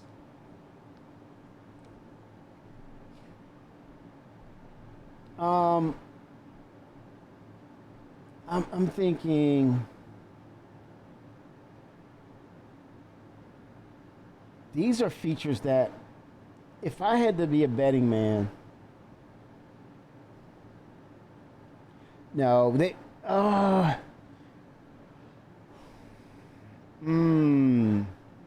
more than likely it's going to be a run over, a slight run over, right? It won't end exactly in 2 hours, maybe. But with that said, I think it's the features. This is me, and I can be totally wrong, but this is what makes sense to me. If I had to answer this, and what makes sense out of this, and where people would say, okay, I get that. That makes sense. Your vehicle has been delivered to the following location. Isn't the best at expressing it. She just comes off as very self-righteous and dismissive of anything that's not simpatico with her worldview.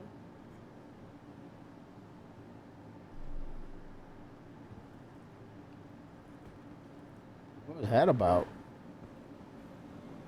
I don't think she likes her. But anyway, anywho, 10-minute segments. I think that goes. Well, we've seen ISCs chock full of information, and they went for 10 minutes, right? With that said, 10-minute segments of people in their departments showcasing. You're getting this by end of year, but no later than first quarter of 2026, right? So I'm thinking this is more about features that we're getting at end of year and first quarter 2026. That's acceptable. 10-minute segments of them showing what this feature is that's pertaining to the engine, the dynamic server meshing, the economy. So if you get maybe 25 segments, well, let's say,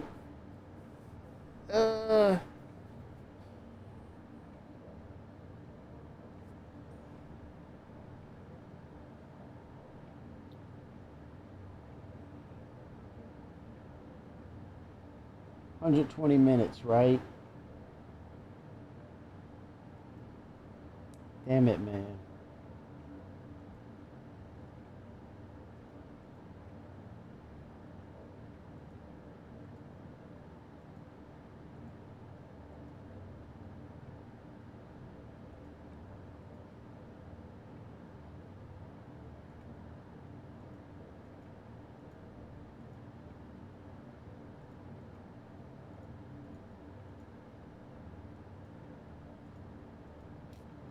I don't know, man. I don't know.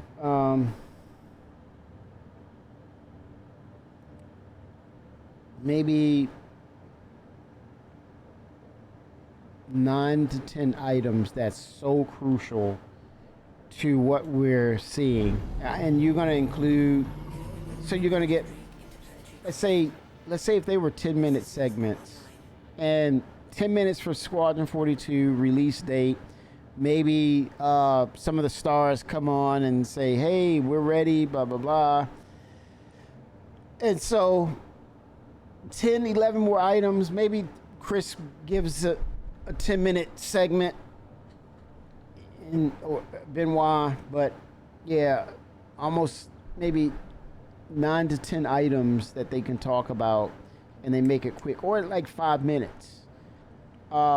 Meaning directly, CitizenCon Direct, meaning that could be a theme. Why do they call it CitizenCon Direct? You're talking about getting directly to the point. Showing it, boom, it's coming, boom, let's move on. Showing it, boom, this is it. Showing the video of it in the engine, boom, move on. Hit it fast and hard and get out of there. That could work. Now, anything outside of that, I got nothing. Finish the intro. Well, they're gonna have to, because people are like, let's wrap it up. Let's wrap it up. Get to the next thing. But yeah, I think in order to pull people out,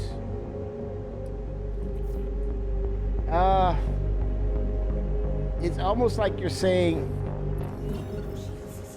a potential disconnect that's happening. There's a potential disconnect between community and CIG.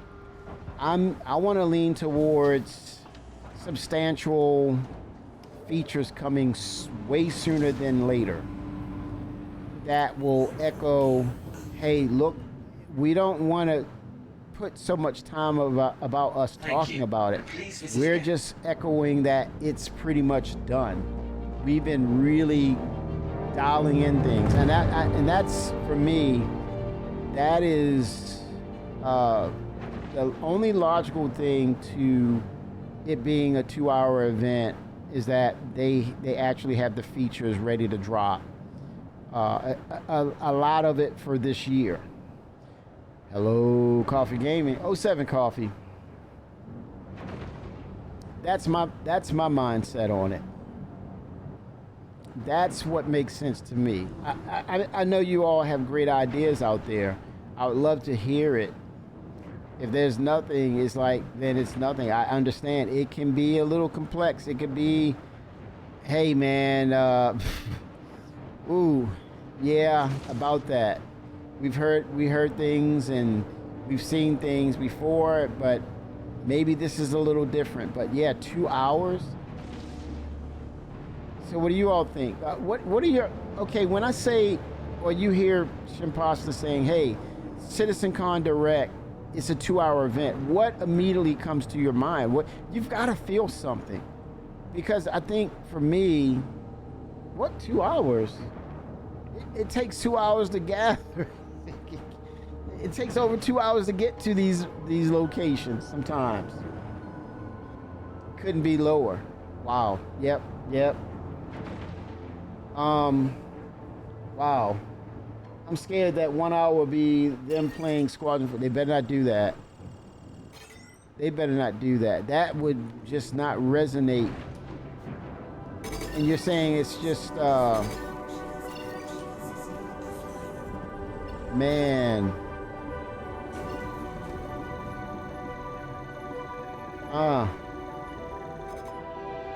Yeah. You're coming out, it takes longer to get there for some of us, to these bar citizens. Yeah, oh, okay, I'm second to that.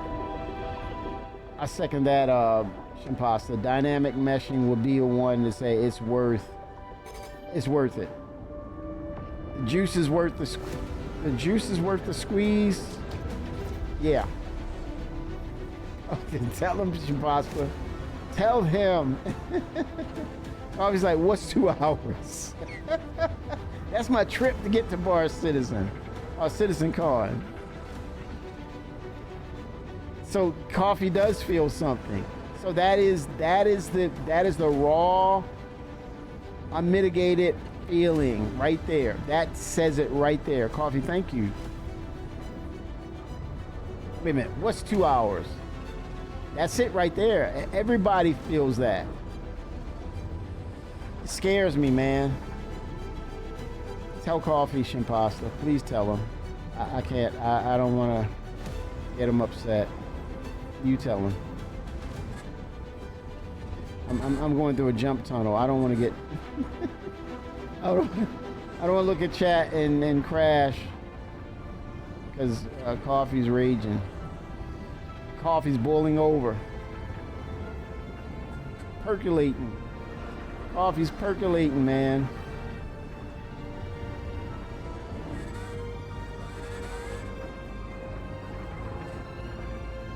It's time for the percolator.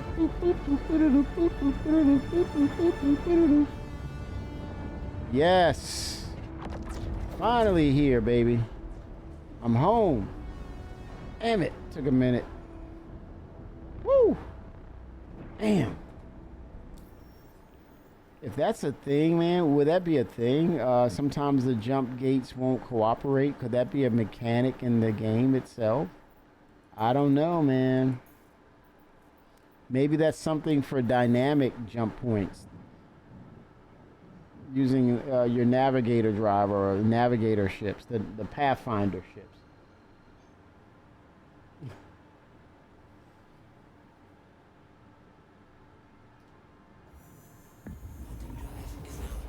Coffee's like, give me a sec.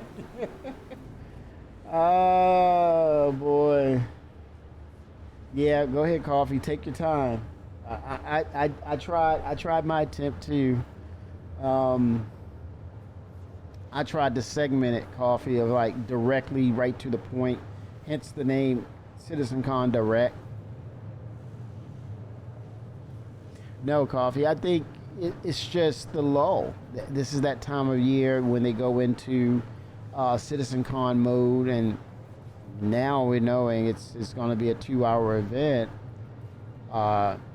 in the afternoon. I think, I don't know, man. It's just, and let's be fair, or let's say this. Let's put ourselves in the shoes of the devs, man. Dude, they've been grinding, man. Come on, y'all. Let's be real. They've been grinding their asses off. And none of us can deny it. None of us can justify the grind that they've been going through, man. And so this year it's like, okay, 2 hours, y'all take a break. Because we got the features in. We got features that's coming. The only thing I can think of is the time spent not doing CitizenCon is time spent on Coffee. There you go. Is making sure Squadron 42 is up to snuff, because this is big. This is the existence of why we're here.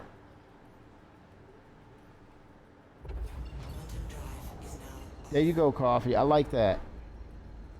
Perfect. Hey, look, Coffee said, "Give me a second. I'll dial something up. I can't argue with that. That's a potential reality. All of this is culminated on Chris, the early backers, the golden tickets, the promises kept. I respect the hell out of that. Yeah, I mean, there's flow and there's ebbs and flow of, and there's disappointments in that, right? But you give him credit for holding on to his word with Squadron 42 and the early backers. You got to respect that.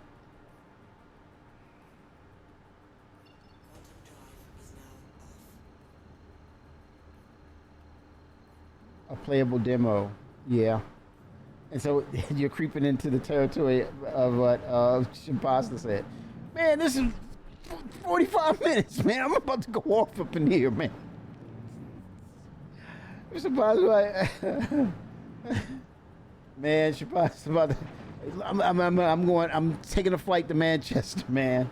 I gotta talk to the office. Don't you do that. The benefit of doing a digital CitizenCon is that they can push a patch during the event. Look at Dirk. They can push a patch during the event instead of having to produce something live that the devs will have to be in attendance for. Yeah, as well as push something that's ready. Changing the narrative of, hey, we're dropping this patch tonight as soon as it ends. So it's almost like saying, I'm segueing off of Dirt, but it's almost like 2 hours, and then after those 2 hours, they're prepping to actually send these new features off to us. So that it is basically, it's a continuous celebration of CitizenCon with new features that they've showcased and actually put into a patch that day. Now that's hefty, man. That carries weight right there. That right there, oh man, that would be hard to, oh God. What's going on with my ship? That would be hard to knock that down or, undermine or just say that sucks. I mean, that would be, that would raise some eyebrows. That would raise some eyebrows. Matsivsky.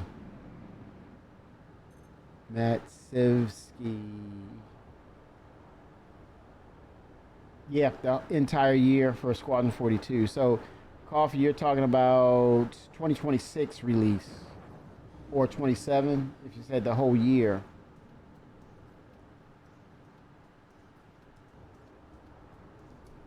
Shield system online. Ocean Pasta's like, no, I am not pro Squadron 42. I'm a PU kind of guy. I need those features, man. This is why I back.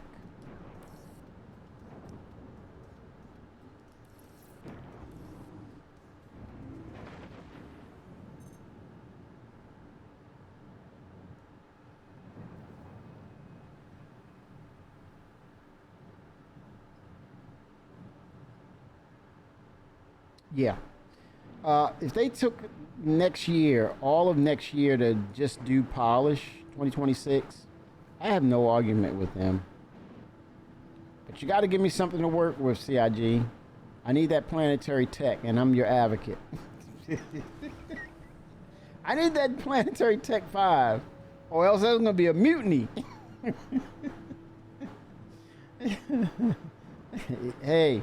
They say they're giving out planetary tech 5 for this year, end of year, y'all. Don't listen to me anymore. I've been compromised. I've been bought by CIG. I've been bought. Don't listen to nothing I say. Oh, that guy, he's on again. Oh yeah, he's in their pockets. They're paying him.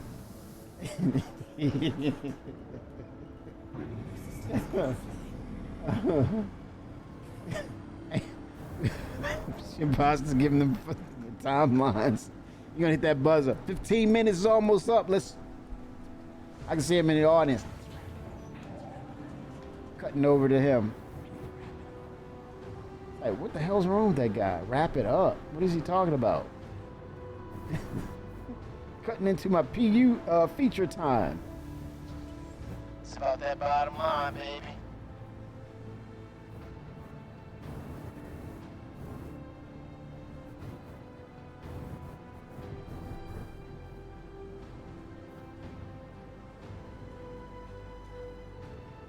Woo, cutting it close, baby. Damn, right there. Back door, little Joe. Shabazz like, wait a minute. I mean, we are here for Star. We are here for SC. We are.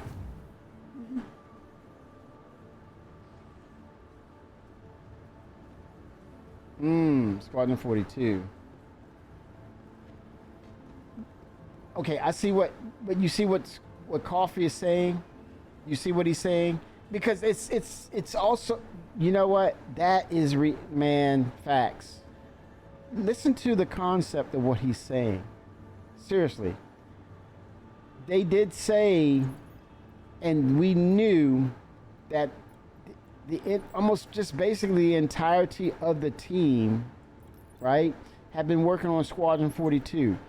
What substantial pieces of the PU could have been created when we knew that most of the devs were working on Squadron 42? That is the answer. That makes all the sense in the world. I can't look away from that. I gotta look straight down in that barrel of what the point that Coffee made, and it's there in our faces. It may be hiding in. He's not gaslighting. He's pouring concrete, and we're standing in it. The opposite of gaslight. We're standing in wet concrete, y'all. That's my expression for gaslighting. That's the opposite of gaslighting. We're standing. Look at me. I'm trying to tractor beam with my hands. Oh man, that's a cool statement, huh? We're standing in wet concrete, y'all.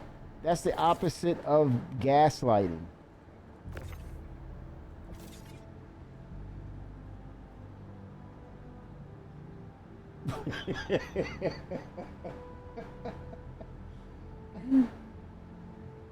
I give no poops, but you know what? Bender, it is what it is. We're standing in wet concrete, brother. You're standing in wet concrete.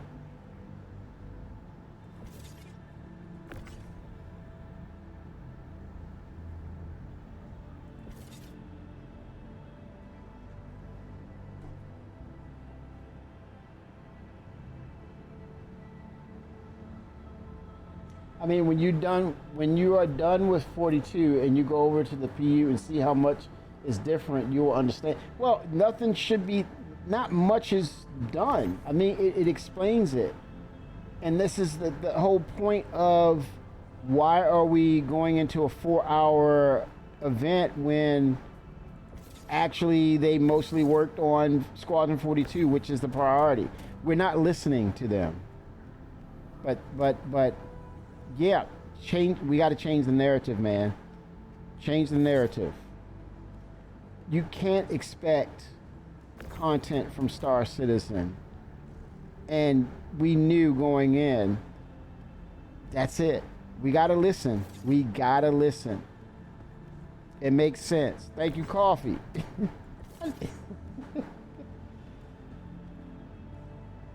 No gaslighting, man. No gaslighting. We're standing in wet concrete here.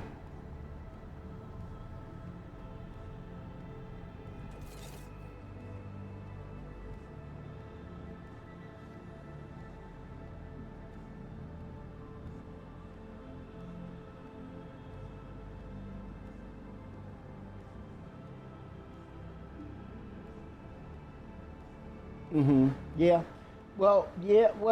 Yeah, and also they're converting it from the single player experience into the MMO experience. This is why they had to take time to refactor as well. That's another part of it too. But yeah, now it's clear. And this is why we have these discussions, y'all. We clarified it. We figured it out.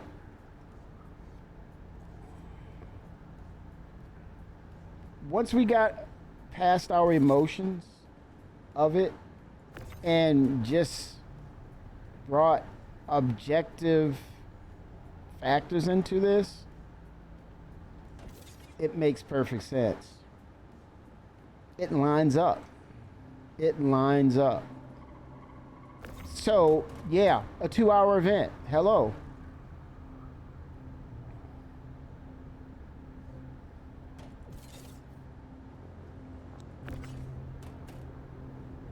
And again, how are you getting these features? We're getting stuff, but if you're year is based on, as Chris declared, this is the year of stability.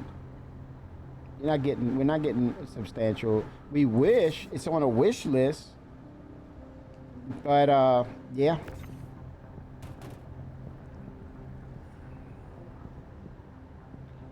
And the devs don't have the bandwidth to do all these things, and at the same time, when Chris says, "Hey, I need you to fix this. I need you to.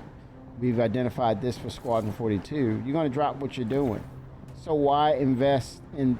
Well, I mean, you're gonna work on other things, but when he stops you because it's something that's based on Squadron 42, you're not gonna say to Chris Roberts, "Well, let me finish this first. Almost done with this feature for the PU." It's not gonna happen. They're all on the same page. They know they're all on the same page. And I think they want to get Squadron 42 out. And for people who don't care about Squadron 42, they want it to come out. For people who love Squadron 42 and understand what it's about, it's the single player experience. They can't wait for it to come out. So verbally, we all want it to come out. Externally, we want it to all come out. Internally, it's for different reasons why we want it to come out. Facts.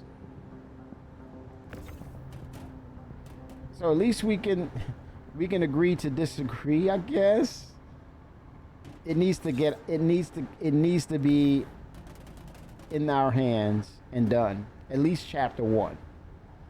And I think keeping an open mind, you may be pleasantly surprised and say, "Man, I can't believe I was upset, or I was feeling a certain way. I was feeling a certain way, and holy smokes, I'm so glad they stuck to their narrative, and we're actually playing this thing, and it actually educated or enlightened me about the game to the point where I have a clear direction of what this is about, what I want to do now."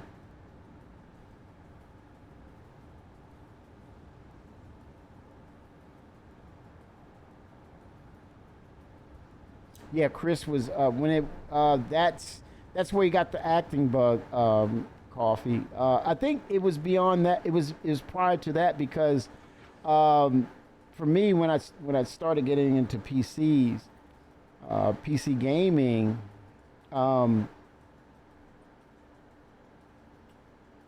he was animating the cutscenes, the wingmen. You know, you hear hints, the wingmen's hangar, but it was about the wingmen. And then Chris Roberts introduced the speech pad, and damn, Chris, you made me spend all that money on a meg of memory because I wanted to hear the Kilrathi, I wanted to hear my wingmen talk, and those cutscenes were embedded into the gameplay because you had the video conferencing on your ship with your wingmen. You even heard them die. You would even talk crap to the Kilrathi, engaging them, right?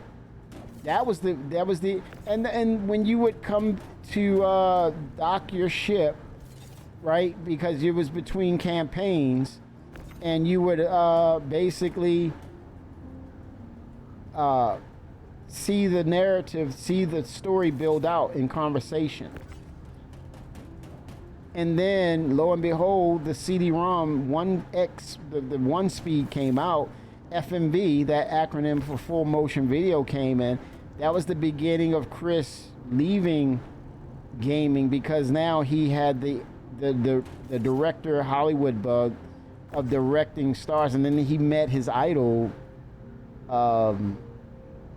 Mark Hamill, and Mark was going through a period of, hey, what do I do after Star Wars? I'm still a great. I feel as though I'm useful. I love my craft, but Star Wars is done right now. It's over. What do I do? There was the bonding of this friendship. That was a life jacket for Mark Hamill through Chris Roberts. we didn't really resonate with that. We just saw, hey, that's the Star Wars guys in a sci-fi. It was great promotion because you saw Luke Skywalker in another sci-fi. You had to try it in a video game using full motion video. Had to try it. It was perfect. Facts.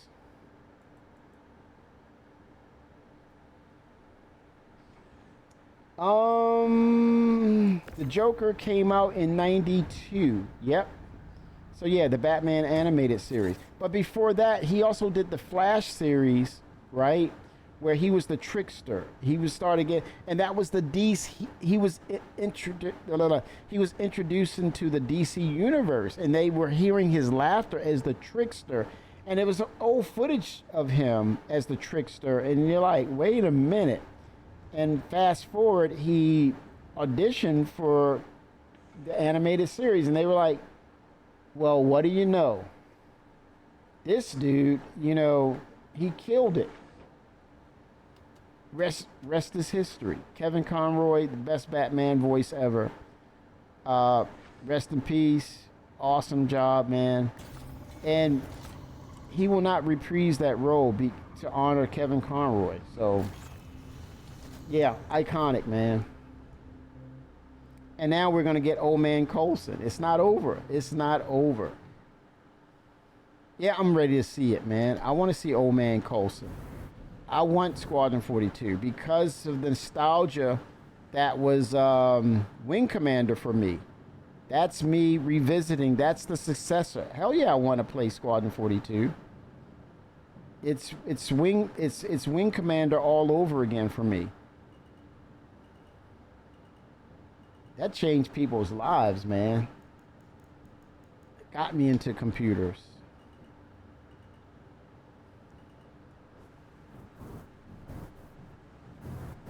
Yep. Facts.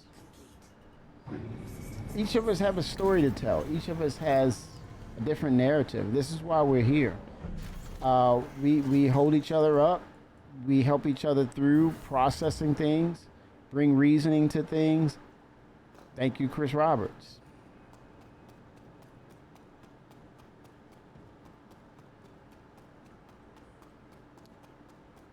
Not for him, man. I would not realize that there was so many amazing people in chat.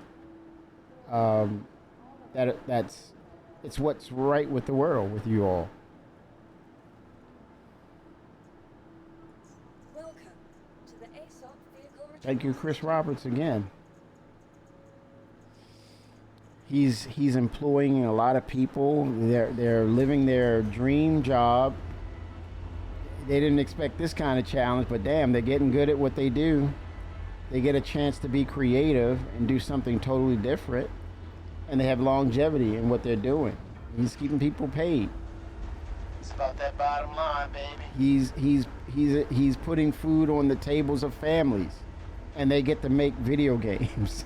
Man. Have you ever played Star Wars: The Old Republic MMO? Oh, that's legendary, Fimra. I wish I played that. That resonates very well with people. That game, and this is the crafting aspect is coming, and they knew, and I'm sure the devs are very much aware of that aspect, Fimra. That people lament over that, man. It was like, man, that was. They have fond memories of that. So I think with crafting, they have the ability to go really in depth with crafting, homesteads, base building, whatever you name it, repair. So yeah, Fimra, that's gonna be cool. And then you actually layer in these locations and points of interest where you can travel to and you interact and craft, and man, yeah, I think that's where the PU will kind of pick up the mantle from Squadron 42 and continue down that road of legendary games, potentially speaking. Potentially. I don't know why I'm here. I need to. Let me see. Okay, let me sell. So.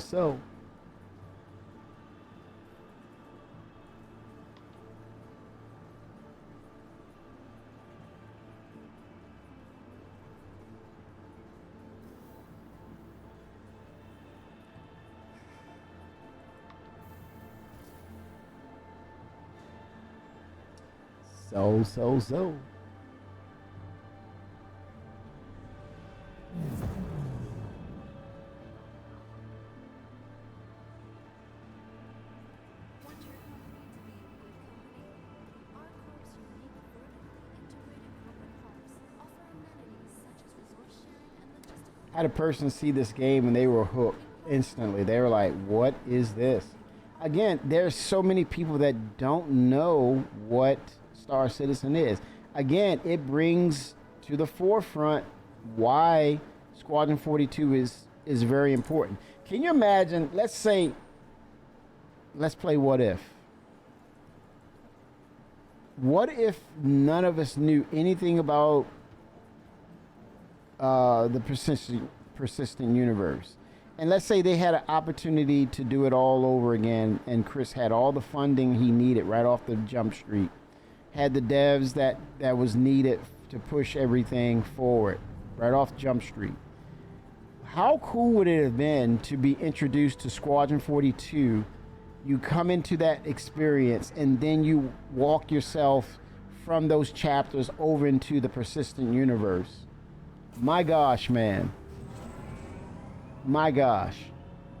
That's one thing we got to remember, that in context of people who've never played this before, and what a way to be introduced into this universe. And I think you got to look at it. That's probably Chris Roberts' mindset. I think that's something that's never been talked about before. And I think that's a great point. There you go, Kimmy. That to pass on, you know, it kind of reflects, it's a reflection from Wing Commander.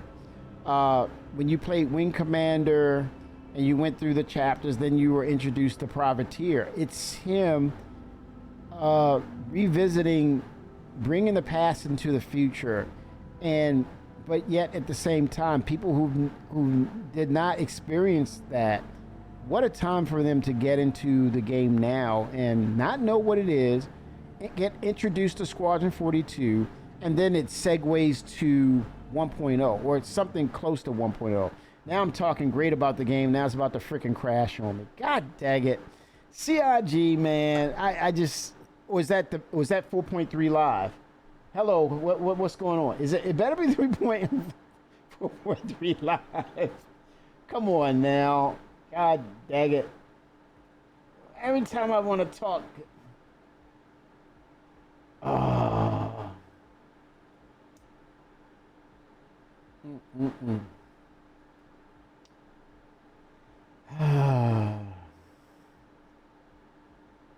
Exactly. What happened? Exactly, Coffee. I was talking good about it. I'm making good points. And Star Engine is Star Engine right now. Oh man, Coffee. I wanted to play City of Heroes so bad. That was like my dream game. City of Heroes. It was my dream game, Coffee. It was like my Star Citizen before there was a Star Citizen. Dang it, man.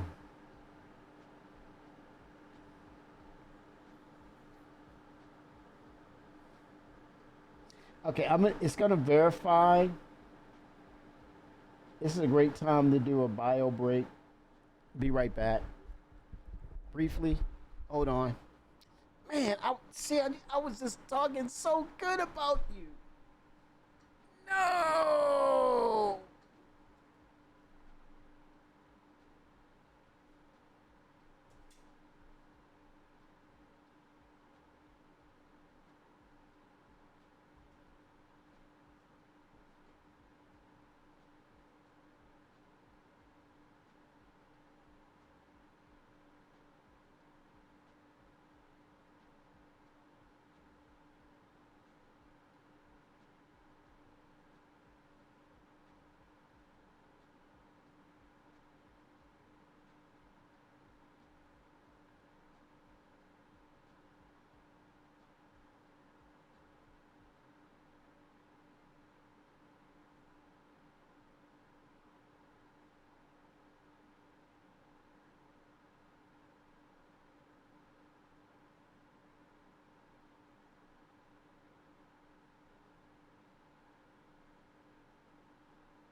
am back. And it's still verifying. But we have persistence, so it should put me right back in area 18 where I left off, which is good. Stretch, break, chat, hydrate. Oh, 7 coffee. Thanks again, man. Thanks for that great point that you made, Coffee. That was a great point, man. Seriously. Great point there.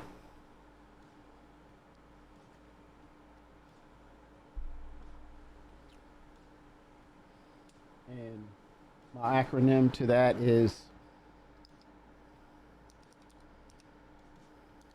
Star Citizen Community Strong 09.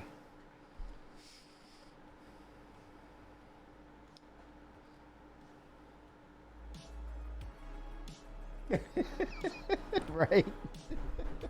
The percolator. Coffee the percolator. Yeah, that was truly positive, man. That was truly positive. That's a way to navigate those rough waters, man, with objectivity. And I think those are life lessons too, man. It resonates. It will resonate. Okay, I'm gonna do that CTD. It resonates, Coffee.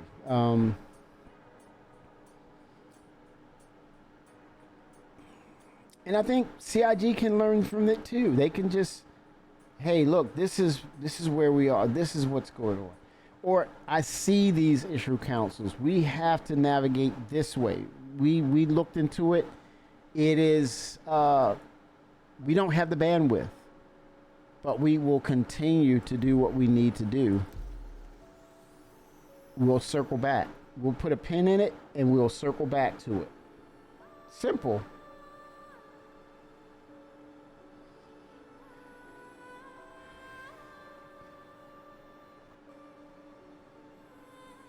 But I think homesteads, base building, it's gonna kind of mellow things out. If they can, and what I think they have to do is make sure that that process is as stable as possible. Look around and look at all the variables regarding base building so that it is the most stable of features. Oh shit, I'm still on the, look at that. Excuse me. Wow.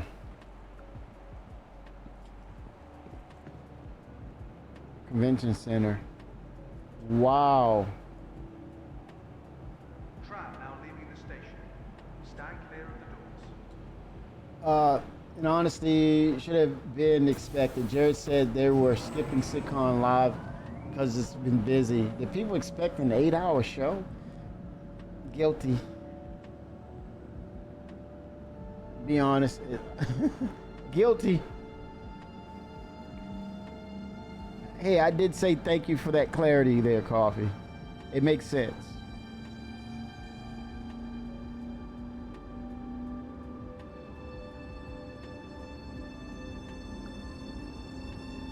I didn't expect. Hey.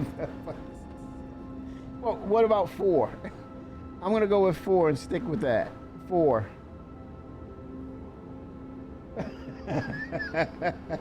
You're on your own there, Kimmy. Man. 4 to 5. Okay. Fair enough.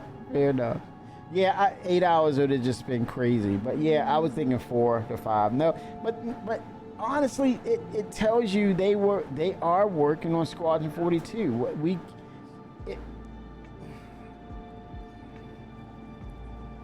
I think we got to start. Well, not start. We really got to listen, hear each other's conversation, and line up things. Oh, damn. Next stop. Tram now leaving the station. We're going to TD&D, Trade and Development Division.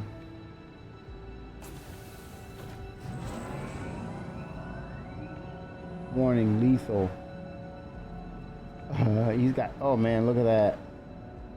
He's weaponed out. I wonder what he does on his spare time.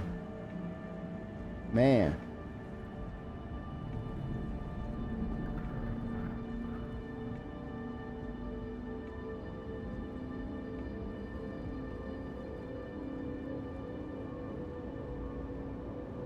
Yeah, I'm intrigued though. I mean, it could be a very robust 2-hour sprint. Or it could be substantial things that we need to hear of, or things we were not expecting. Announcements.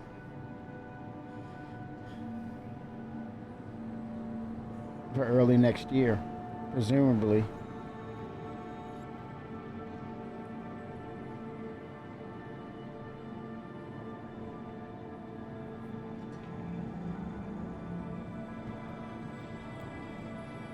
We could very well be hit with a demo where you actually get acclimated, your commission and start your tenure, your commission on aUEC station. I don't know. But yeah, that could very well happen. The demo will be the first foray into Squadron 42. And you actually play it. That could be a thing too. So 2 hours, then it segues into the demo. The gift that keeps giving.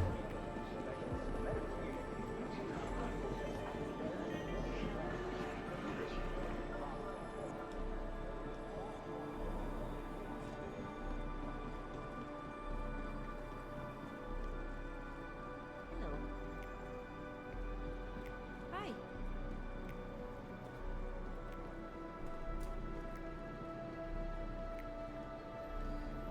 Okay, let's see here. Loading.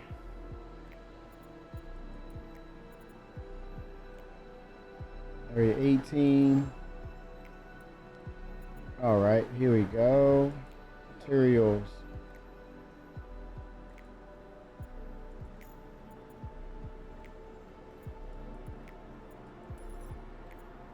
Hi. 93K.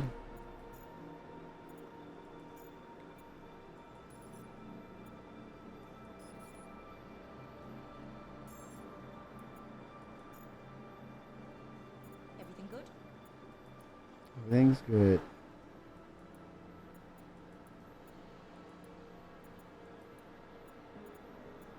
Let me see and make sure nothing's on the ship. Nothing.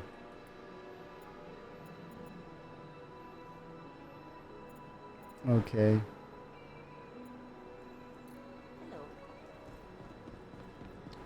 Hello. Oh, I have some more commodities I need to offload.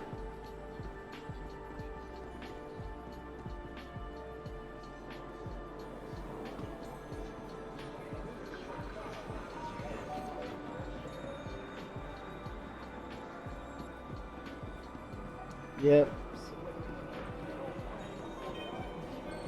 We're gonna be, I'm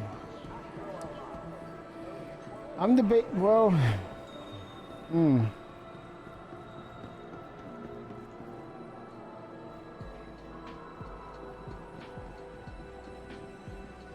I'm wondering if some things will slip out to say, man, I gotta be there.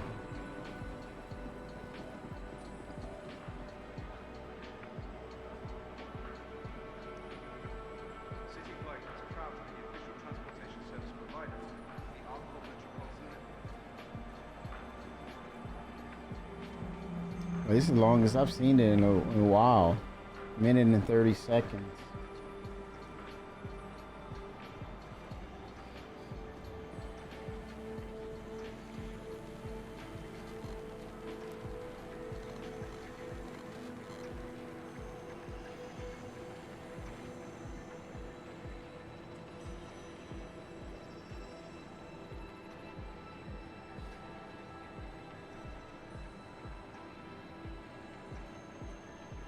Waiting passengers should be mindful of strong winds can arise. Here we go.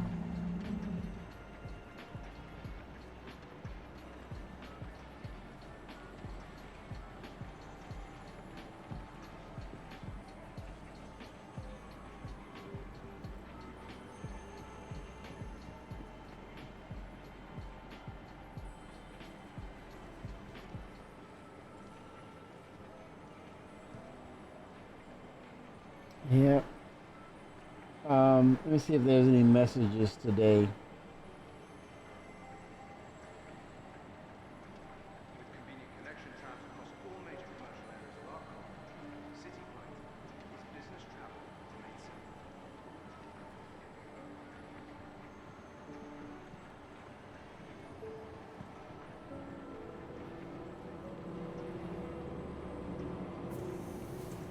Tram now approaching.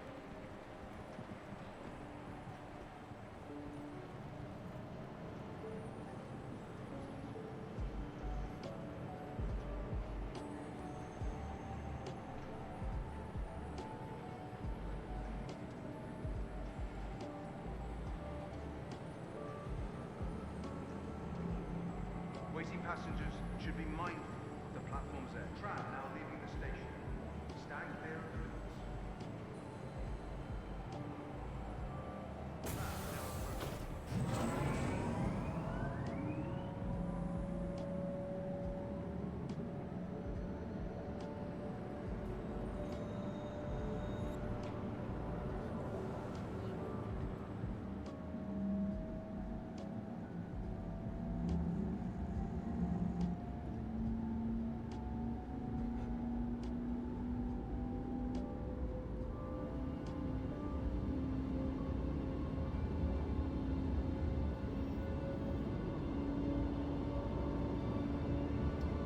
No messages as of yet.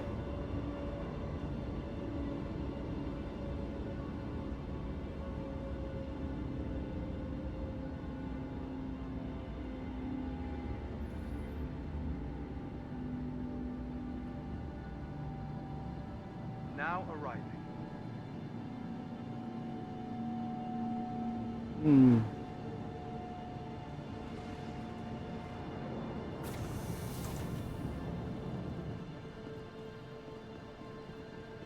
I think I have some more cargo that I'd left. See what that's worth.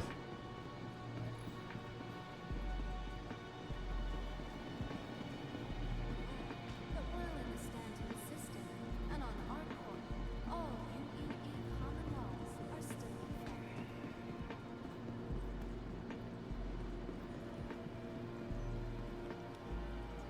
Welcome to the aUEC Vehicle Retrieval System. All right, grab this vulture. Vehicle selected. Stand please visitors again. Goodbye. From transforming worlds to exploring the stars, our corp is proud to bring the universe closer together. Our corp, investing in tomorrow's future. All right.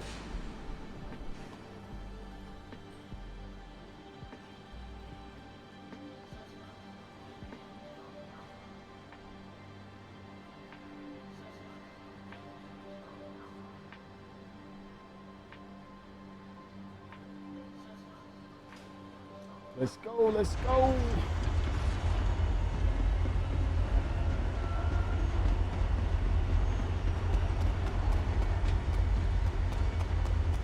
I'm going to check. I think I have some cargo that's left. And I remember I don't think I picked it up. So let's see what it's worth. It's about that bottom line, baby. There you go. Head to the space station.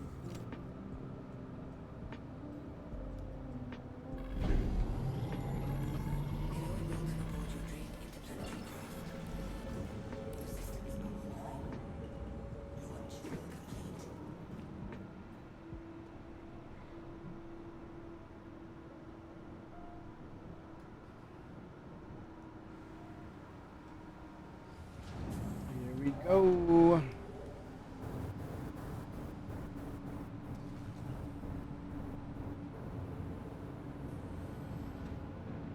Oh man, how pretty. The sky. What are the odds of me crashing into that ship up above me?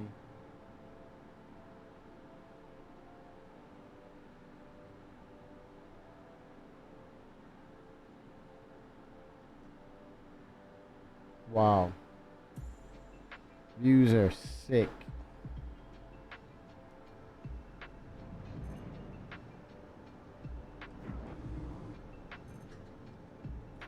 Okay, here we go.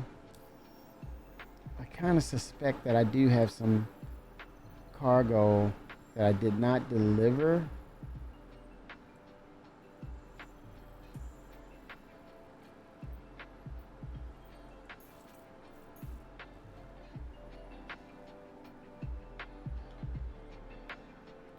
Let's see here.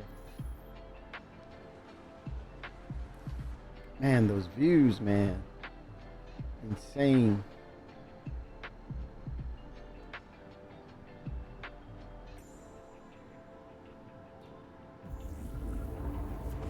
Holy smokes, man.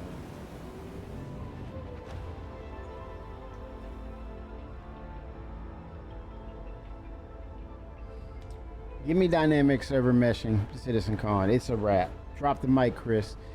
Give me dynamic server meshing. If I had to choose one thing, give me dynamic server meshing, which opens up so many more people. I'm good. I'm good with the 2 hours.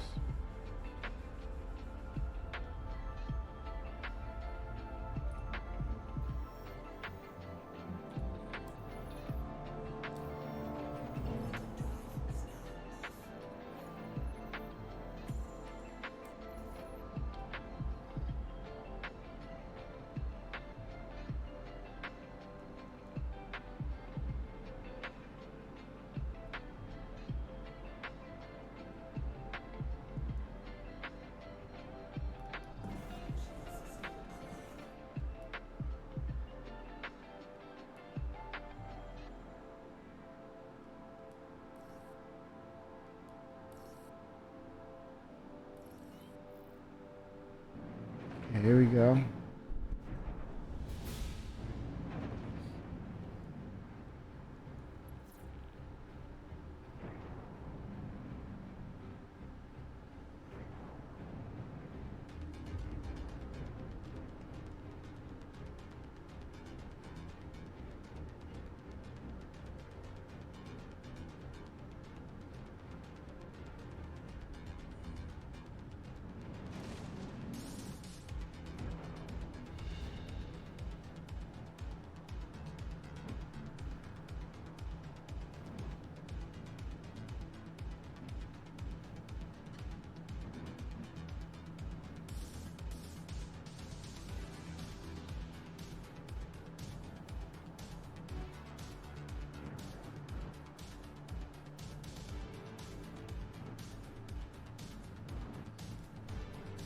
Swerving, man.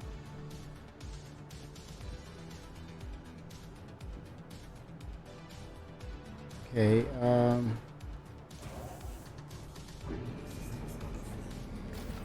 gonna check.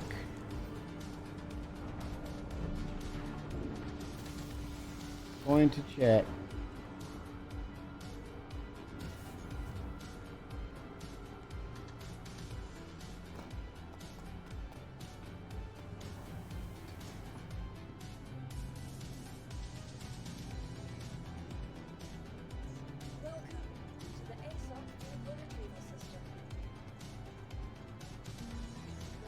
Okay.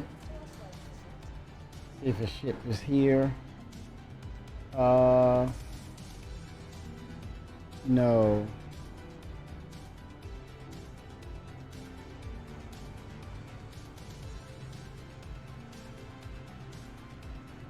Wait a minute, that could be just this hangar. 1 second.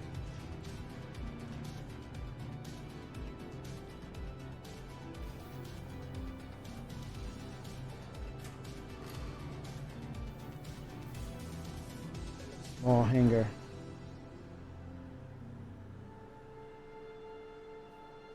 That's why. It makes sense. Okay, let me check something.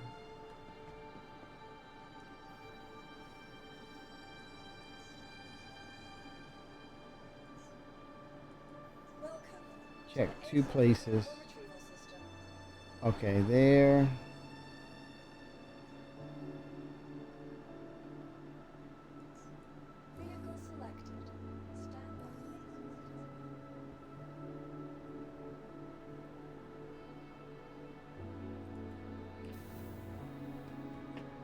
Okay, I'll check this.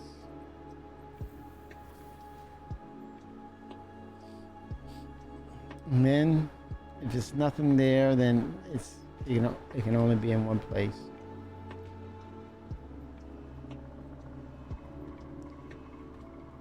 Let's see.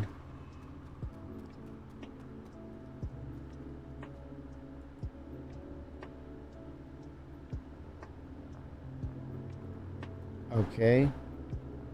That answers that question.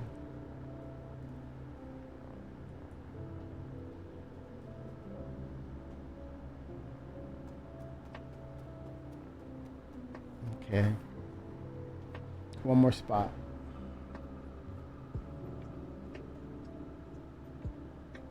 Welcome to the aSOC vehicle retrieval system.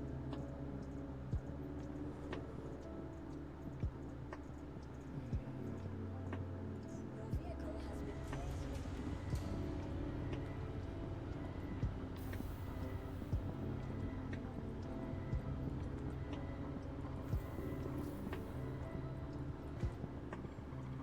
Here we go. Oh boy. Moment of truth.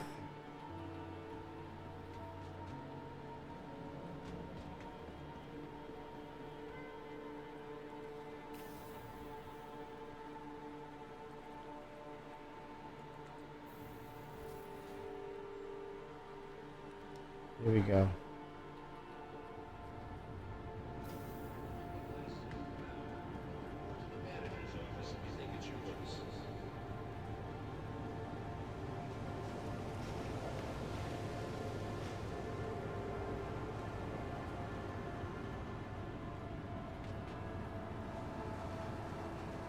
Uh-oh.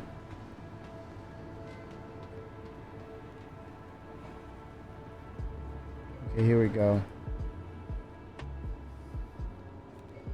Look at that. Lo and behold, like I told ya, persistence. Yeah, man.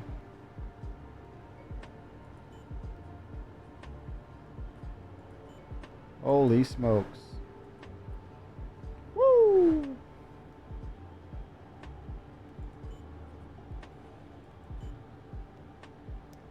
Wow. Okay.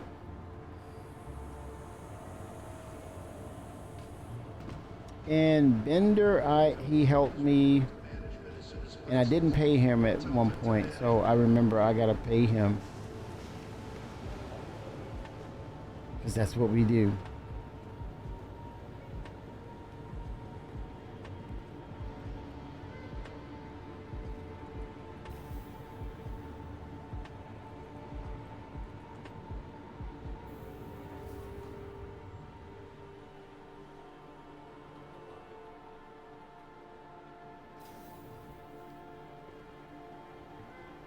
Oh boy, what's wrong with me, man? It's been a busy week for me, man. But I find time to, when I can, get in and see what's going on, and keep muscle memory up too. You don't want to be away from the project for so long, and then you're kind of relearning things. Nope, not me.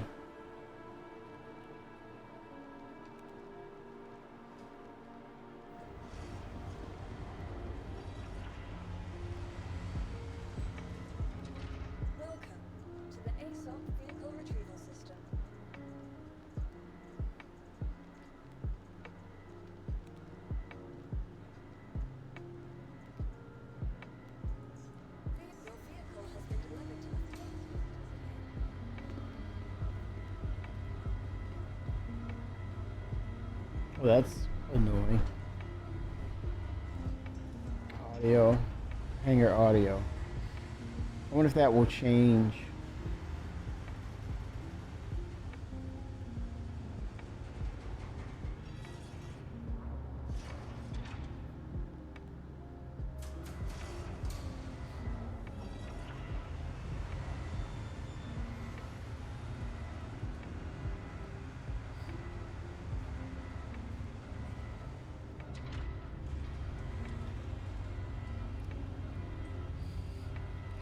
So much cargo, man. I could Couldn't get it all in. Could have took the tack though. I gotta see the capacity for the tack.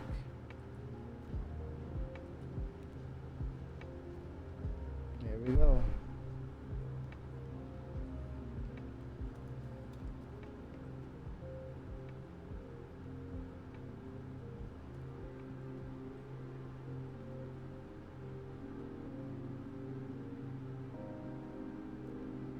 Awesome.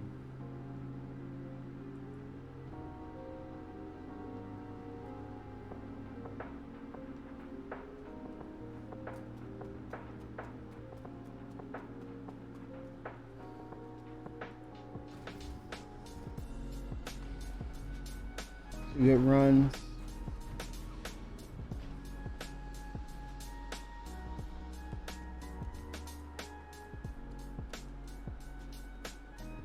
Uh-oh, what's going on here?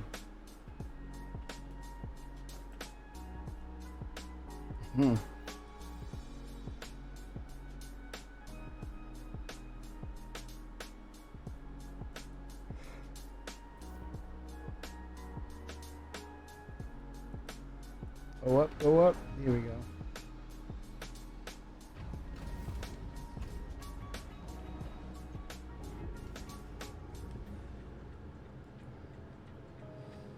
All right, get this payout going.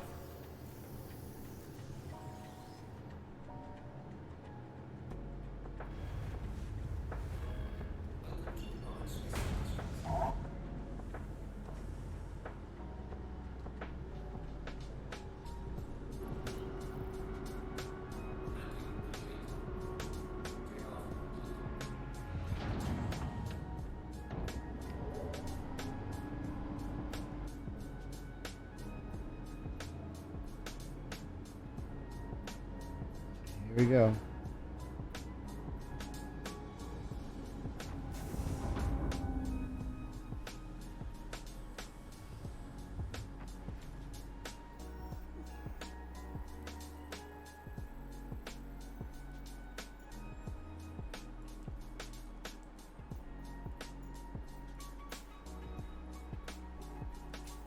All right.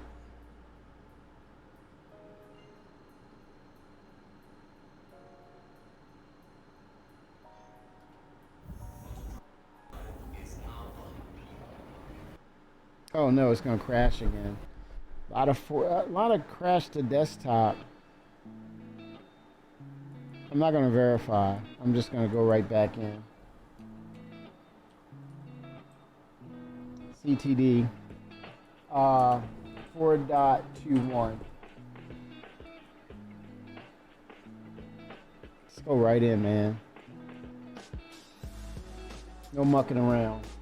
This is live coffee, yes. It's a dead patch. I think when we get to the point where there's an imminent release, I think the only value that will maintain or stay with live is obtaining UEC, basically. Outside of that, it's a dead patch.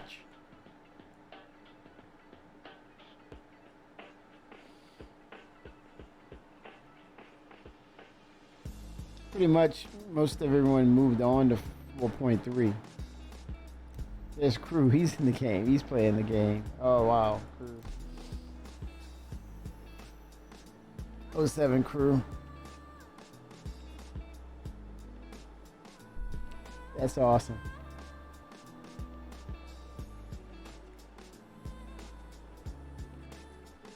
I suspect he's trying to get after the event. Resource drive. He's hustling, man. He's not mucking around. That's hilarious. Cruther Wancelius. He's doing that resource drive. He's not fooling me, man. He's like, I'm getting in there, Kimmy. I'm getting in there.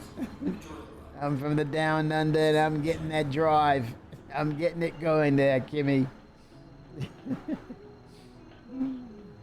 I'm getting my resource drive on, man.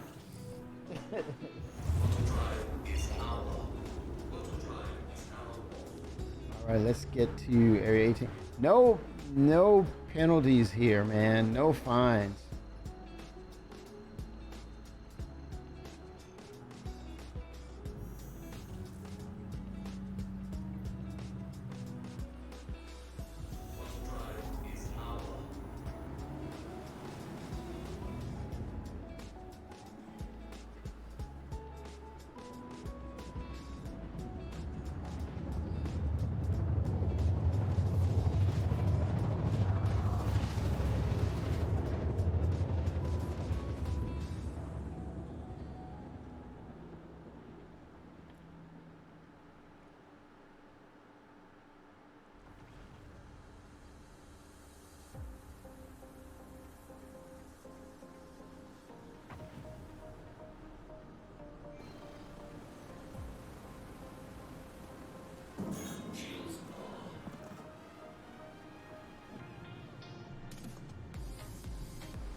I'll be smart about this. I'm just gonna store it and then get the rest of the cargo.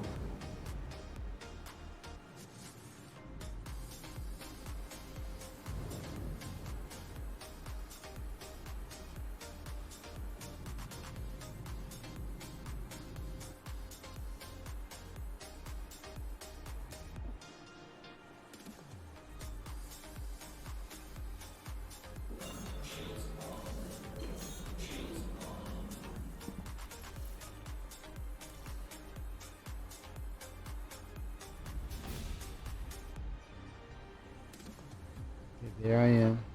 It's opening up.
Drop it off.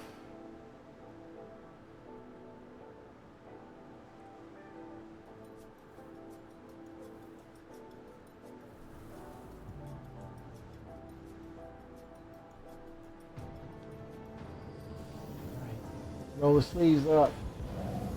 Deluxe 107. Where are you setting your home base to with the next patch?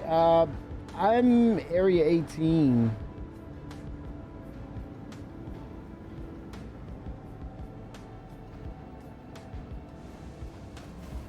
Subject to change. I don't know.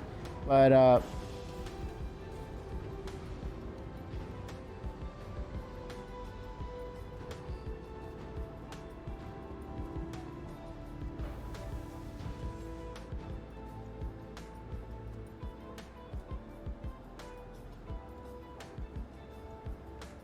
here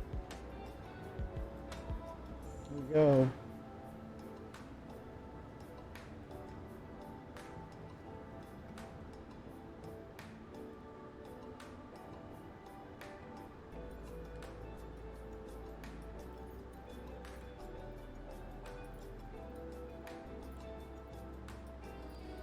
Okay, I gotta step away and then come back to it so it will activate. I think that's the workaround. There we go.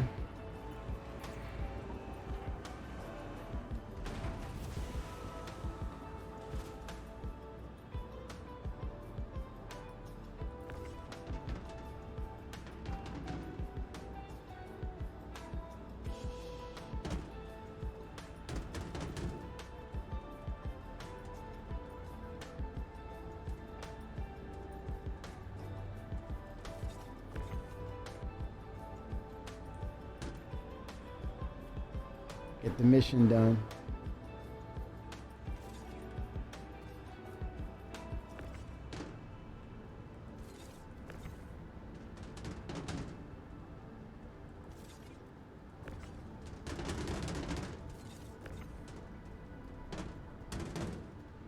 Slide it over. I like Area 18, but I usually use Crew L1 as my base once I spawn. Nice. Very nice coffee. Good logistics. Yeah, and again, that's another question too that needs to be answered. Or what happens when we get to 1.0 and then we or beyond, when we have a number of systems? What does that mean? Are we restricted to one base, one homestead? Will there be multiples? And if so, what is the max?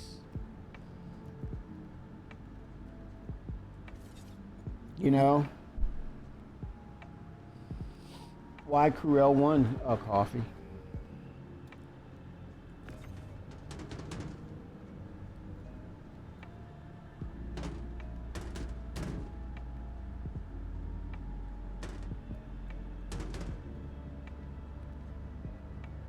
Oh, space mining. Oh yeah, that's nice. Aaron Halo belt. Yep.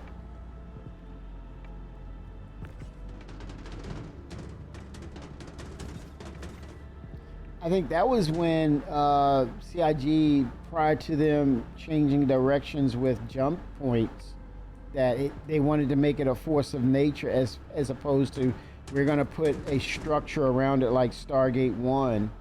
So that changed. But the importance of the Aaron Halo was it was a jump point and it had a floating structure where you had to go through it in order to jump, and it was governed, or it was patrolled, or it was just, held down by security where you would go. It was a scanning process. And I think that was Freelancer too. That was a thing in Freelancer. Chris wanted to carry that over, but they said, wait a minute, let's rethink this. This is the new era of things.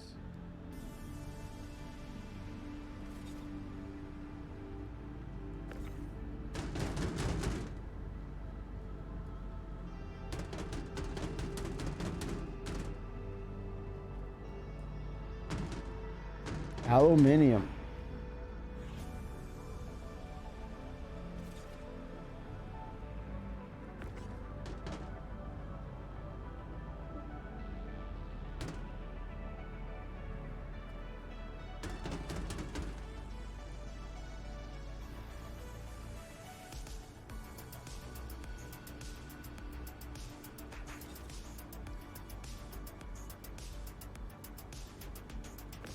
Tungsten. Okay, is that a distinctive color, like a rust color for tungsten?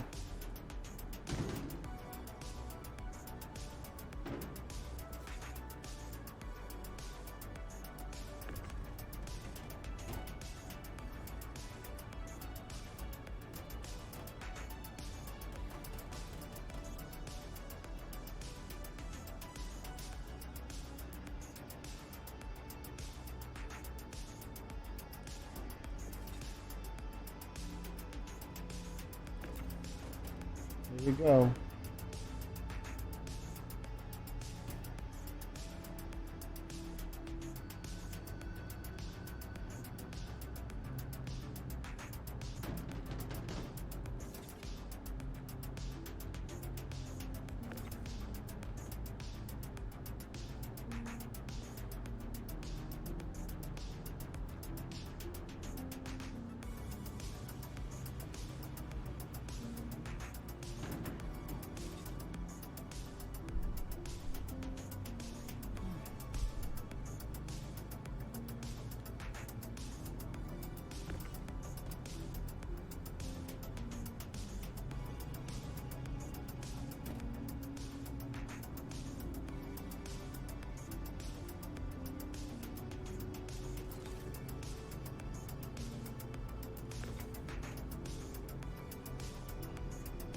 Here we go.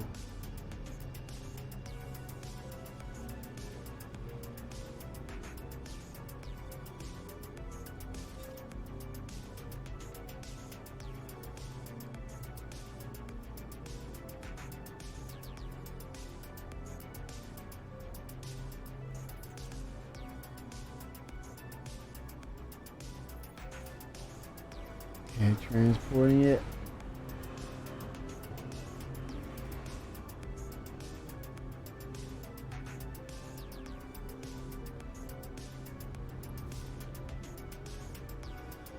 All right.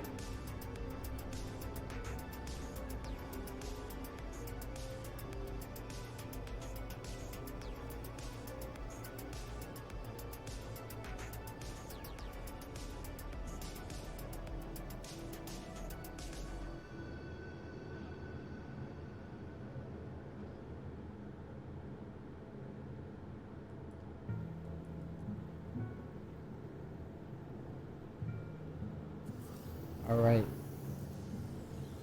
Man, that was cool. I remembered those commodities, man, and I'm like, did the refinery, and it stayed there. That's pretty cool.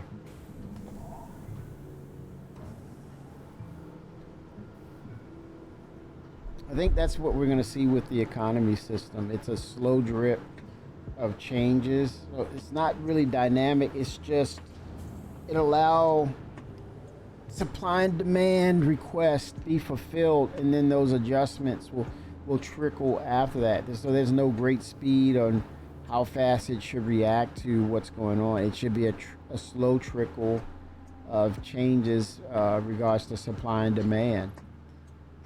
It's gonna make for some interesting gameplay.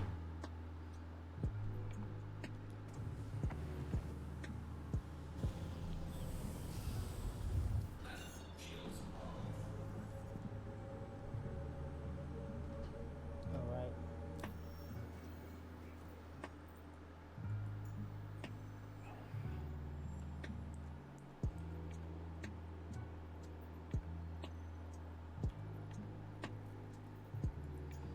Here we go.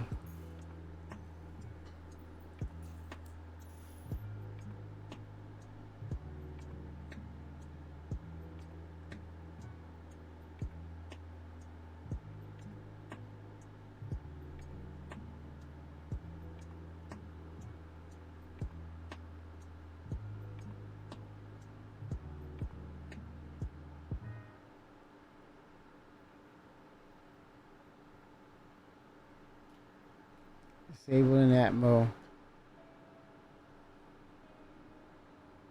Man, gotta get this running, man. Gotta get it in. Okay, here we go.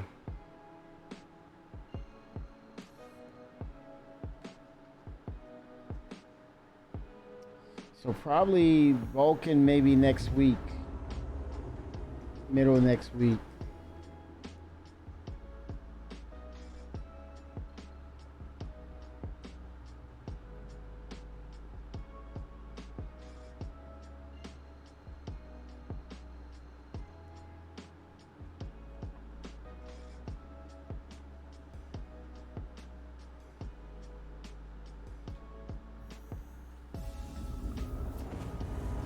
Nice.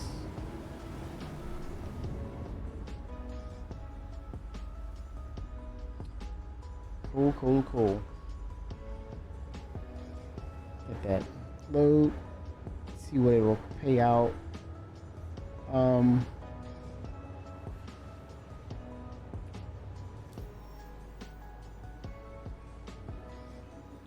Drop this down.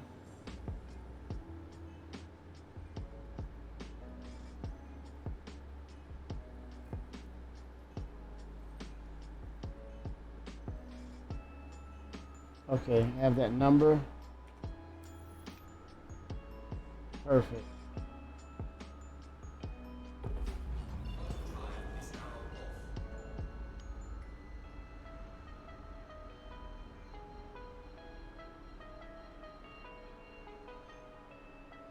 It's gonna give me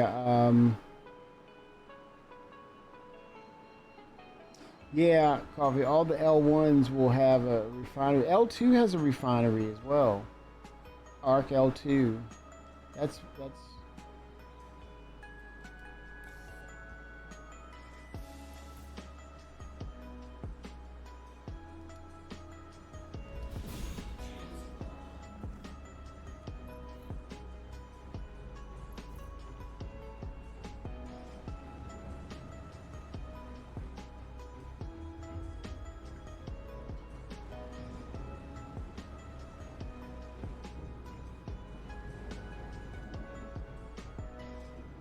Okay, here we go.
All right.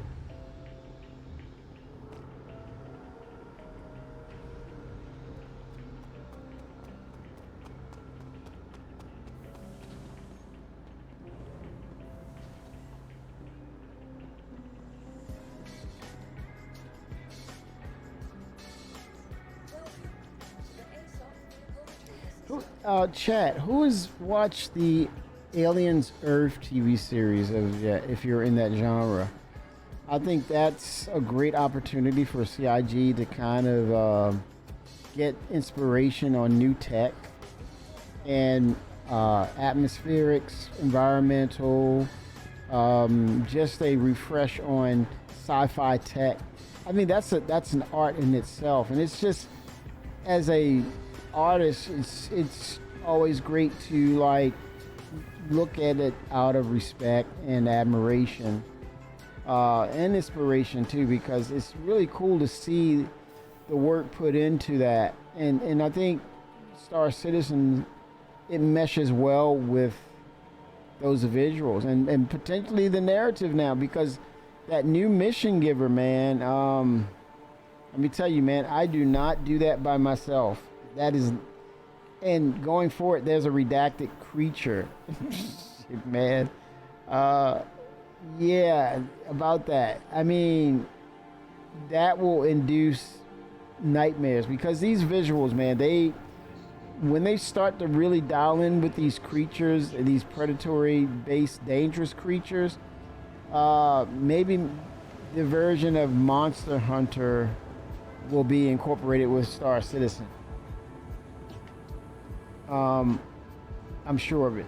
I think it's going to make for some interesting gameplay, but definitely Aliens Earth. I think if you're a sci-fi fan, but then the genre is horror. It's a blending of both. So if you're a horror fan and sci-fi, you got the best of both worlds. But I think that was the whole thing with 1979 Alien. Not only, it was a sci-fi backdrop. It was pretending to be a sci-fi, which was really, it was horror. But then, iconically, they introduced us to the world of the queen of sci-fi, Sigourney Weaver. Yep. And she's been knocking it out ever since, man. I think it's iconic. So it just goes to show, hey, man, give it some love. I think it has the potential to be great.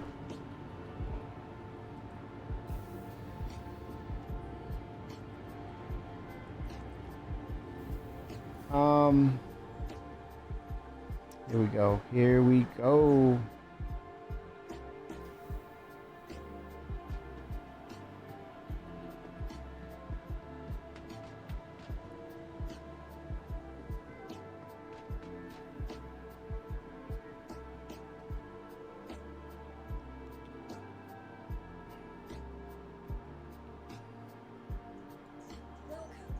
calling up that Connie. Constellation.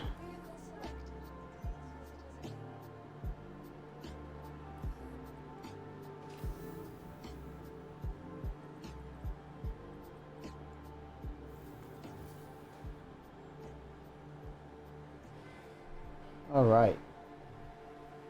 Here we go.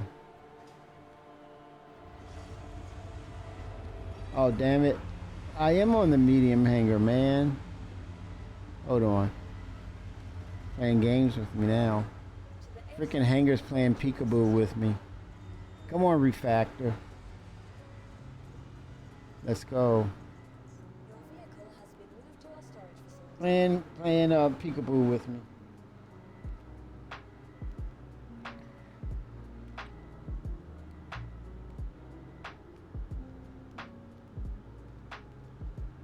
Coffee, it's been a minute since I did space mining. We got to do some, man. It's been a minute.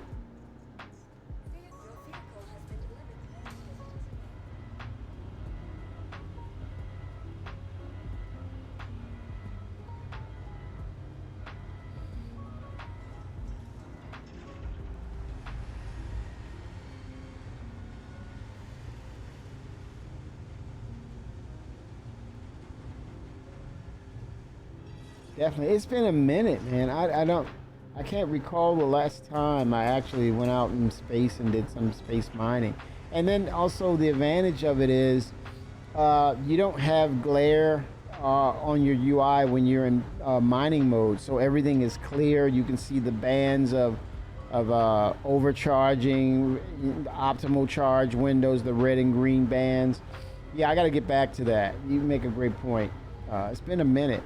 But I think that's still the allure of Star Citizen, is that as they get more and more things involved, you're doing this continuous circle of these disciplines that you say, hey, it's been a minute since I did that. I got to get back in there and do that. It's instantaneous replayability. That's another factor that they bring to the table right now. Even though they don't have everything in, it's still, they bring that to the table. And your exclamation, it's fun, because you know it is. And you can't, if you're into this, you can't really afford to like stay away for so long, because as they ramp up with these changes and updates, and eventually, as they get further down these patch numbers, as they dial them up and get down deeper into these numbers, the control systems will alter and modify, and then you're caught up with, hey, I thought this was, what is this?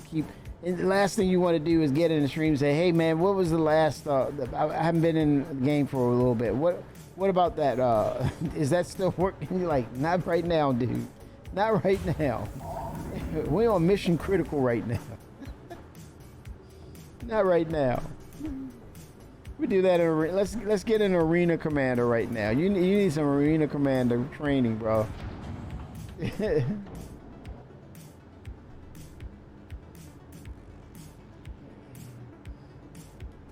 You're like, seriously, man? I get it. Take a break, but don't take the break too long.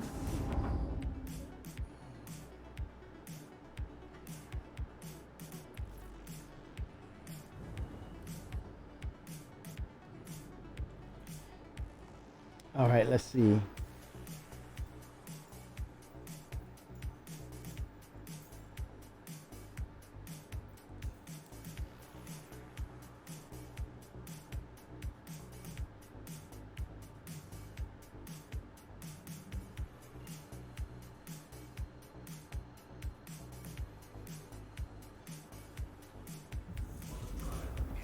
I gotta pay Bender the last time he helped out, and I remember gonna pay him. Well, look, Coffee, I have this weekend, so I intend to really jump into Star Citizen because my schedule is like, if I have the moment to play Star Citizen, I'm gonna play it. Because it's been so busy for me. So this is a treat for me. But shoot, man, I've been grinding. I'm tired, but it's like I just want to get in and just see what's there and talk about it a little bit and stay in touch with it. Seriously.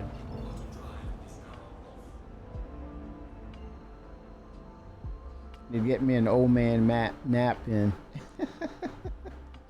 Oh man. Okay, it's in the cool down state. But man, I just can't wait for Planetary 5. I'm just geeking out where you know the swamp areas, the swampy areas, those trees, those swamp type trees, and the forest density. Oh my goodness, man. Now that's another thing.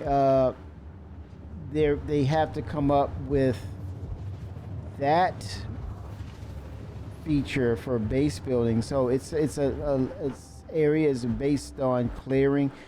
Imagine someone wants to live in a forest, right? They want their homestead in this forest, and they have that cover type deal. You have to walk through there. You can't fly. You can, but it's the density, and I don't know, man. As we move forward with the base building stuff aspect, will Mother Nature kind of like wrap her arms around your homestead and kind of embrace itself to say, okay, I'm going to incorporate you into the environment? I would love to see that fast forward as we get into the higher tiers, or let's say not the higher tiers, but the more matured processes that involves base building.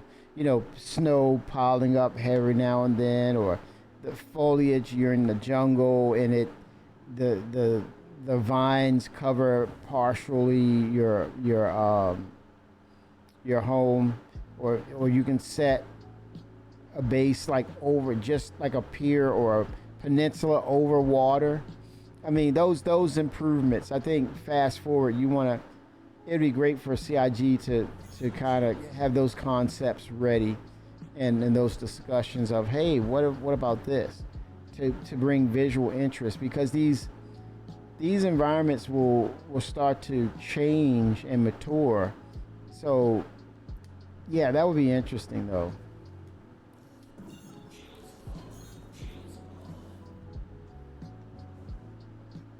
Weapon system lot. I'm not using weapons, dude.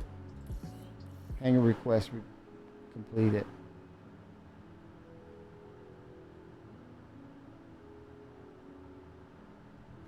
There I am.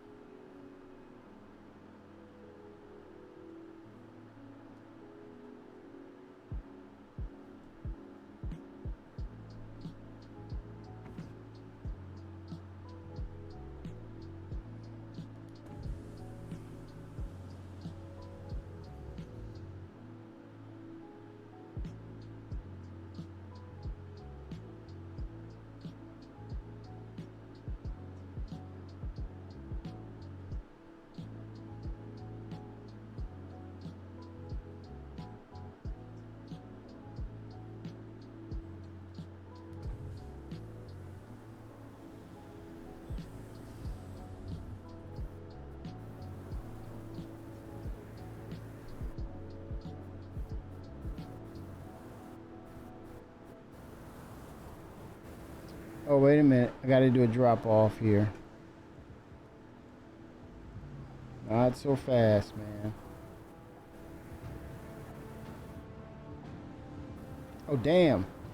That scared me. That was sudden. Global illumination. Vulcan. Come on. Let's go.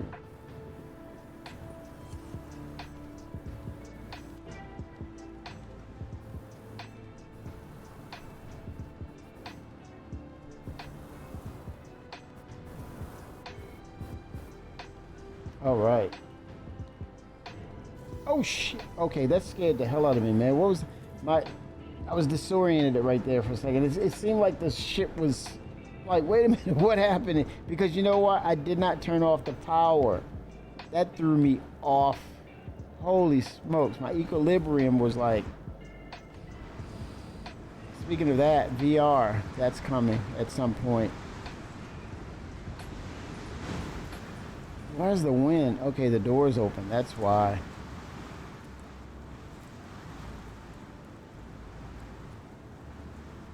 Come on, man. Are you serious right now? The freaking landing gear? That's some terrible landing. But hey, I can walk away from it. Not so bad, but damn, dude. Oh my gosh.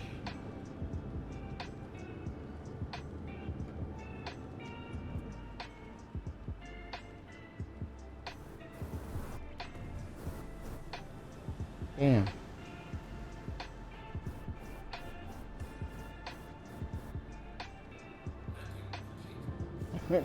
Landing complete. Oh boy.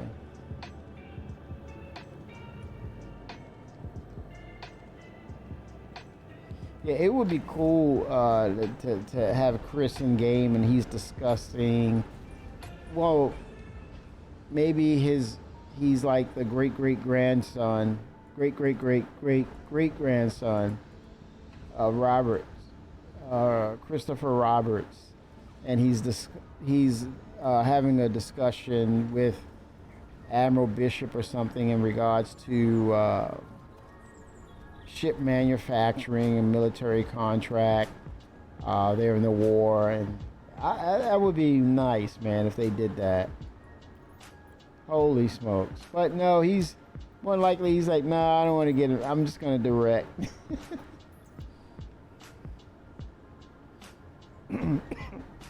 Walk away from it and come back, and it's ready.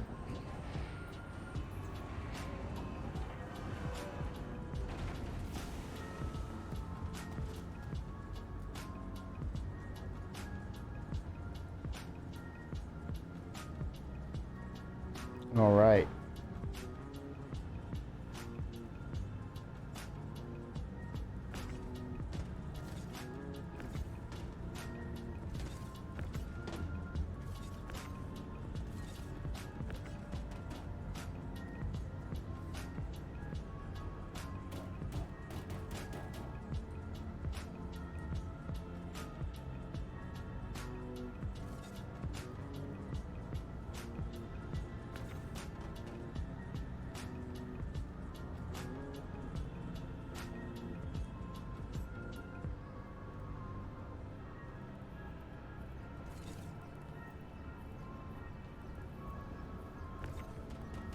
Aluminium.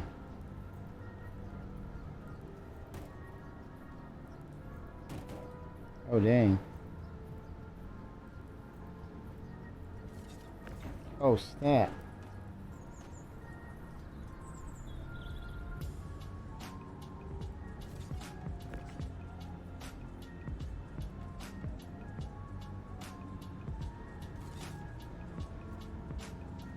Handle with care, man. Fragile. Come on.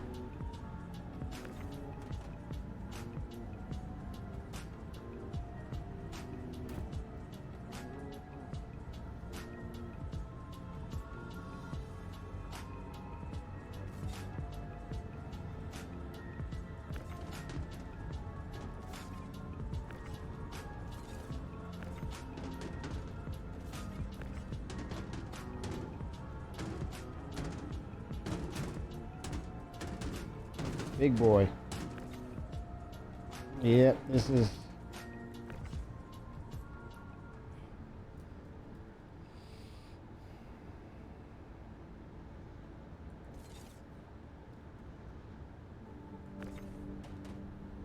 That's the light.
Aluminium.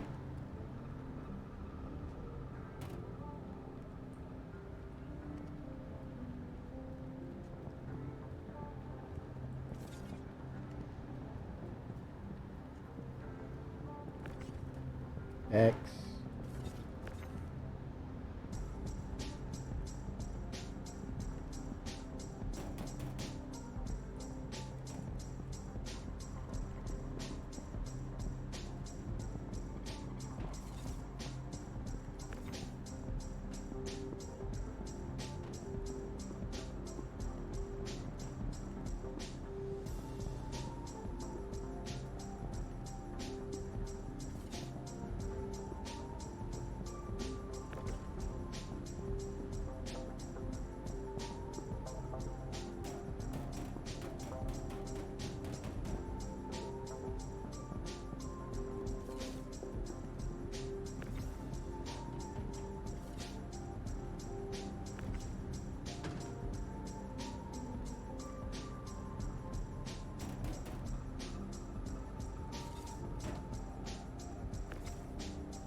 That's too high. Yep.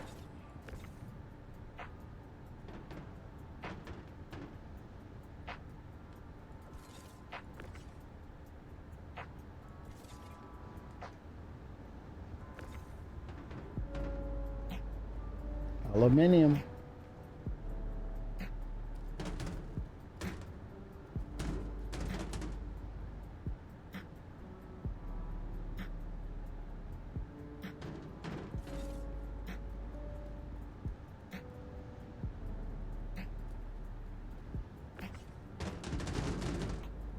Whoa.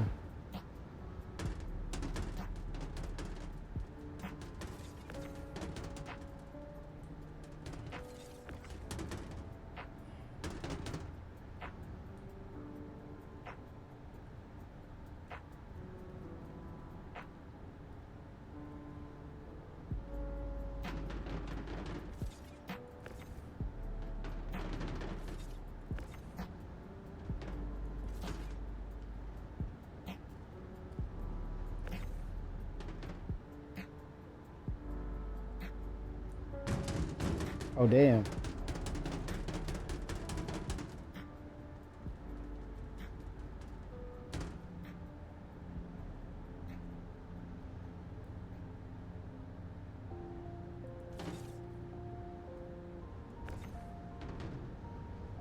All right, here we go. Look.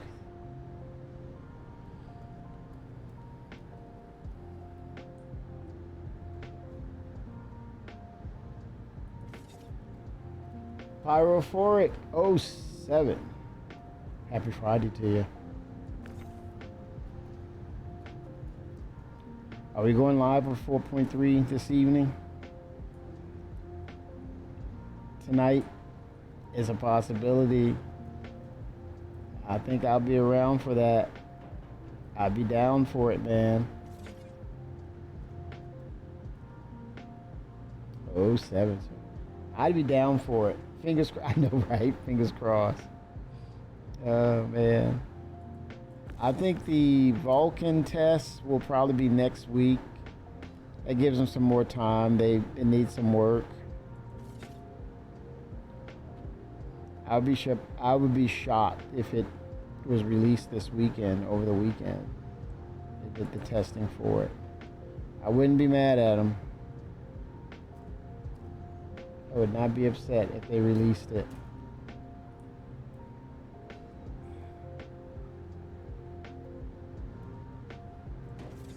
They may be getting ready to add it to 4.3.1. There's no telling.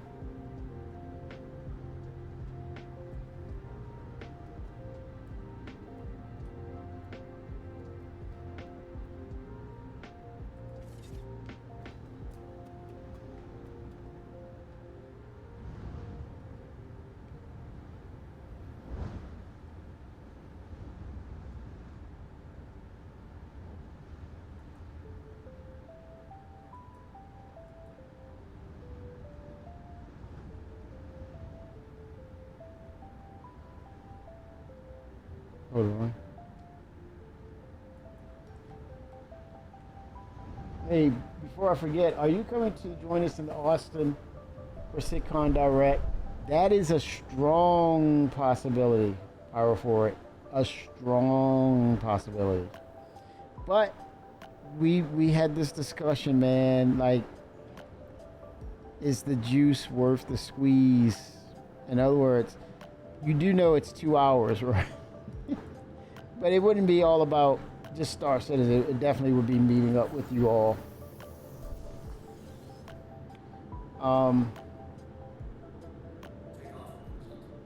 Man, it's just, yeah, I don't think they would have us come out just to say we're going to talk about something for 2 hours and it's not significant. I kind of don't think that.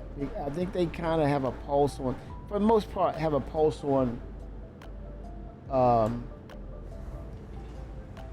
what we're looking for.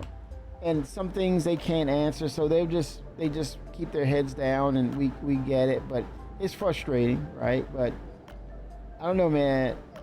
I think they've learned their lessons with that. You know, hey, come here, we're gonna do this, and it's like totally different. I don't know. We're still remembering 2016, unfortunately, but they've learned.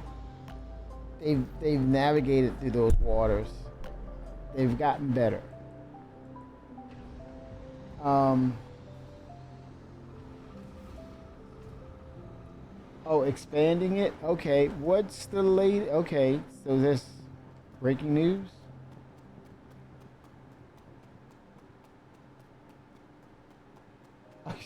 Fimber, what do you? Wait a minute, what's going on here? What is the sidebar? Wait a minute, what's going on? Wait a minute, what? 1,000? Welcome to the aSOC vehicle retrieval system. What? 1,000 people?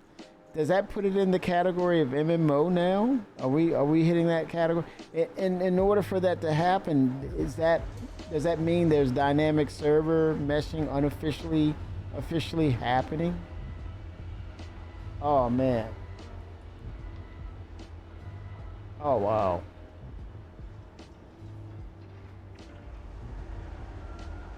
Wow. And that's some scuttlebutt right there, man. That's some good scuttlebutt right there. My avatar fell out, man. He was like, "What? 1,000 avatar other people?" Wow, 1,000. So something they're doing that they're sure of. I mean, what's Benoit Beausejour, Paul Rondell.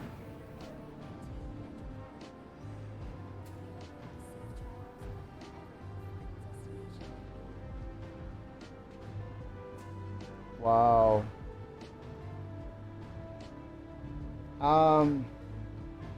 I did not hear this, Fimber, but I'm definitely gonna do my research. Holy smokes, man.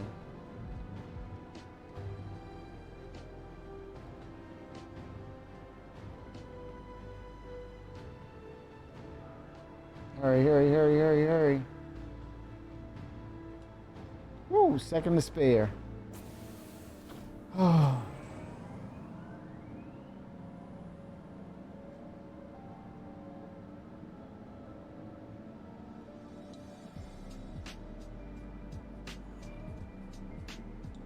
Okay, let me keep this number, make sure I don't lose that number no matter what.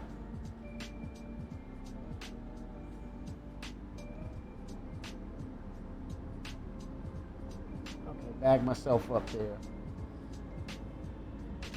Now I'm going to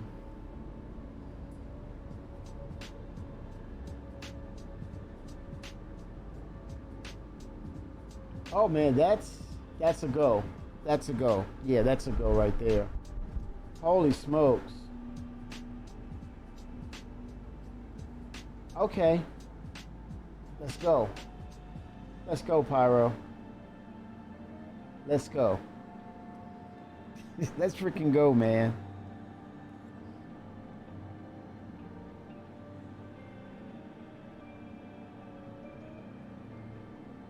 Let's go. Wait a minute, cool people. No, you, Pyro. Finra. Coffee, we got to get you there, man. We got to get you there. Chat, we got to get you there.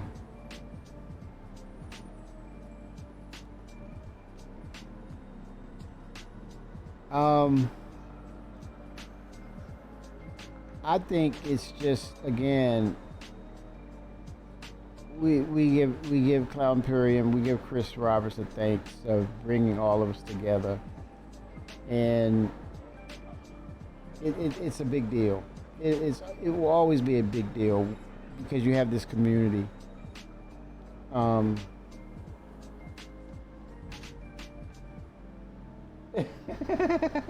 my God! No, you did not.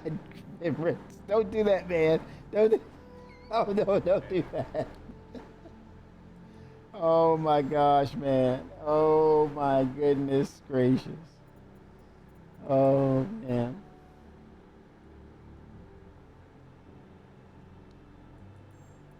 All right, let's see this. Let's see this payout, man. Aluminum, 3,000. Okay. That's aluminum. That's to be expected. Tungsten, to be expected. Okay, here we go. We're getting into the payout territory. Not too bad.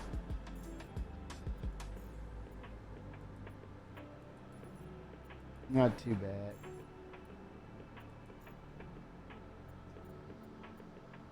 All right. Not too bad, man.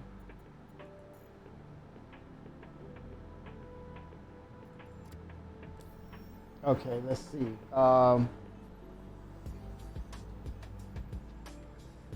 Let's see what the actual total was.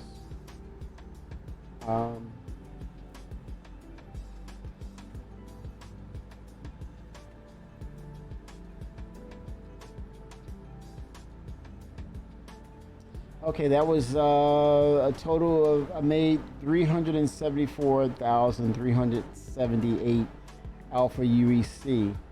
So I'm gonna say Bender. Oh man, I'm gonna give him a third. 100K. Give him 100K. I made 374K. I'm gonna go ahead and do. He probably doesn't know it, but.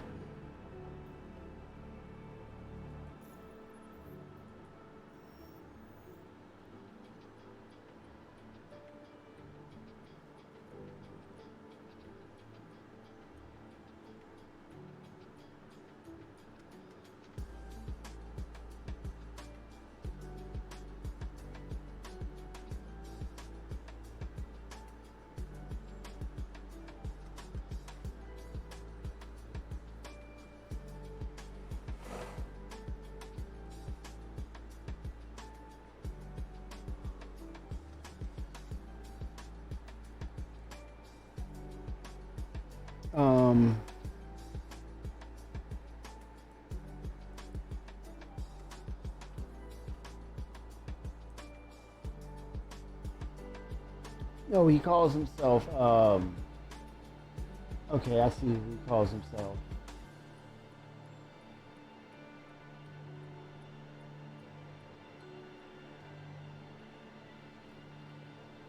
Wait.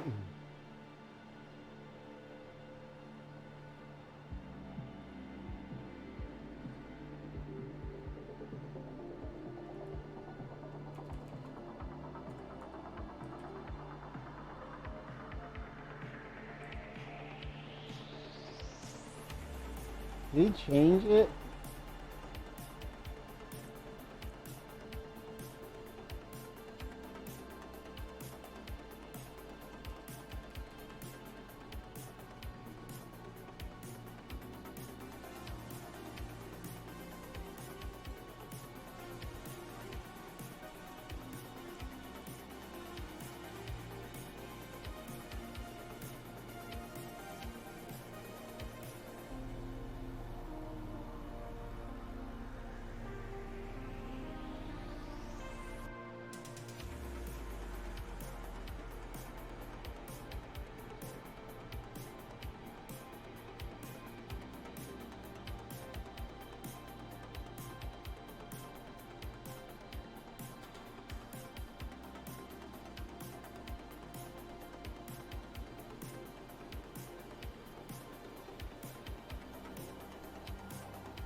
Oh, AR. There it is. Oh my God.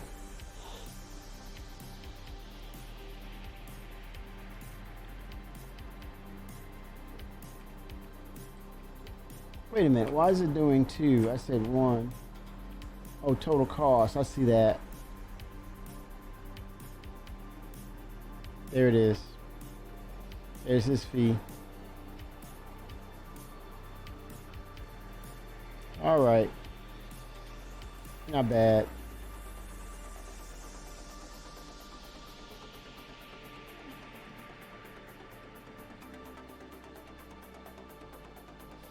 Everyone, '07. I'm gonna catch you probably even this evening. If 4.3 comes out, I'll be ready. I'm gonna take me an old man nap, man. It's been a long week for me. I'm recovering, but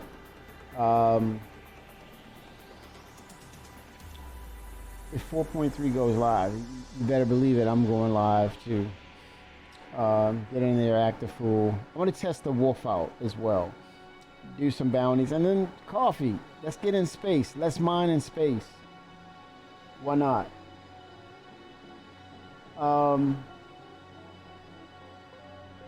Let's see.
Did we all see? Let me ask you, did we all see ISC? Did we actually get a chance to see all of IEC? ISC? Let's see, hold on.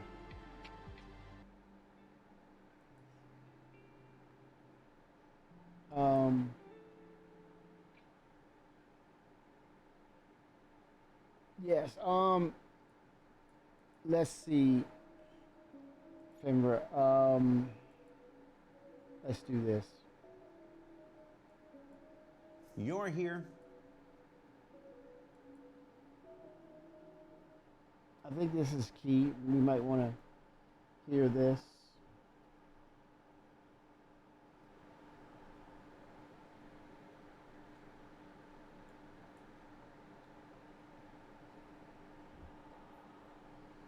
Okay, here we go. You're here. I'm here. We got one take. Let's talk about the elevator in the room. Now, up until this point, freight elevators were mostly used in single-player, short-term environments like personal hangars. There would usually only be one user, and on the back end, it would be stowed when you left, and a fresh new freight elevator presented every single time you went back in. Now, while certainly not perfect, these tended to operate better than the ones out in the wilderness at, say, outposts, which, like many other things in the verse, tended to compound their issues over time the longer they were left to run. Now, of all the known issues with all the freight elevators in the game, most tend to revolve around simple things like it just doesn't work, and bigger problems like all my items have vanished and they're now lost forever, which itself can often tie into other issues with things like long-term persistence, which we're gonna have an SCL on with Benoit soon to discuss some new developments there. So if it's okay with you, we're gonna stick to freight elevators for the time being. Now at this point, I'm not really telling you anything that most active players don't already know. But it's important to note that these issues have been egregious enough that we'd already started a directed repair initiative months ago. It's just not complete. Wait a minute, months ago? That tells you how deep and complex. It's got to be a refactor or a lobotomy of certain parts of the code. It's got to be. If it was done months ago, the researching it and figuring out, or actually not trying to figure it out, but to rebuild it. I mean, to me, it sounds like it's being rebuilt and being replaced. And if it's not completed, that to me, that's what it sounds like. Do you agree, chat? Completed yet. Obviously. It's just that we'd already started a directed repair initiative months ago. It's just not completed yet. Obviously. Maybe super obviously. As with transit, when working these issues, we try really hard to avoid what are known as hack fixes and focus instead on trying to uncover what is ultimately the root cause that will create all this instability underneath. And that process can often seem like absolutely nothing is happening for days. That's the spaghetti. That's what we were talking about, the spaghetti code. This is taking that one strand and slurping it down until you get to the other end. It literally is that. Days or even weeks at a time. So last month, what happened with Race for Stanton? Well, sometimes changing how we use old features can be just as painful as adding a bunch of new ones. With a higher concurrency in daily active users than any patch this year, large numbers of players were driven from their private freight elevators in their personal hangars to the more troublesome ones out in the PU. Statistically rare states became common, and less common issues became fertilized and grew into bigger, unavoidable ones. Although in many cases, this still took hundreds or even thousands of players using each freight elevator to manifest a single issue. Now, like with transit before it, or the infamous 30K issues of old, who remembers those? The issues you encounter in the PU are not always due to one or two bugs, but often dozens and dozens of underlying conditions beneath and around it, which throwing thousands and thousands of players at have helped us address more successfully than ever before.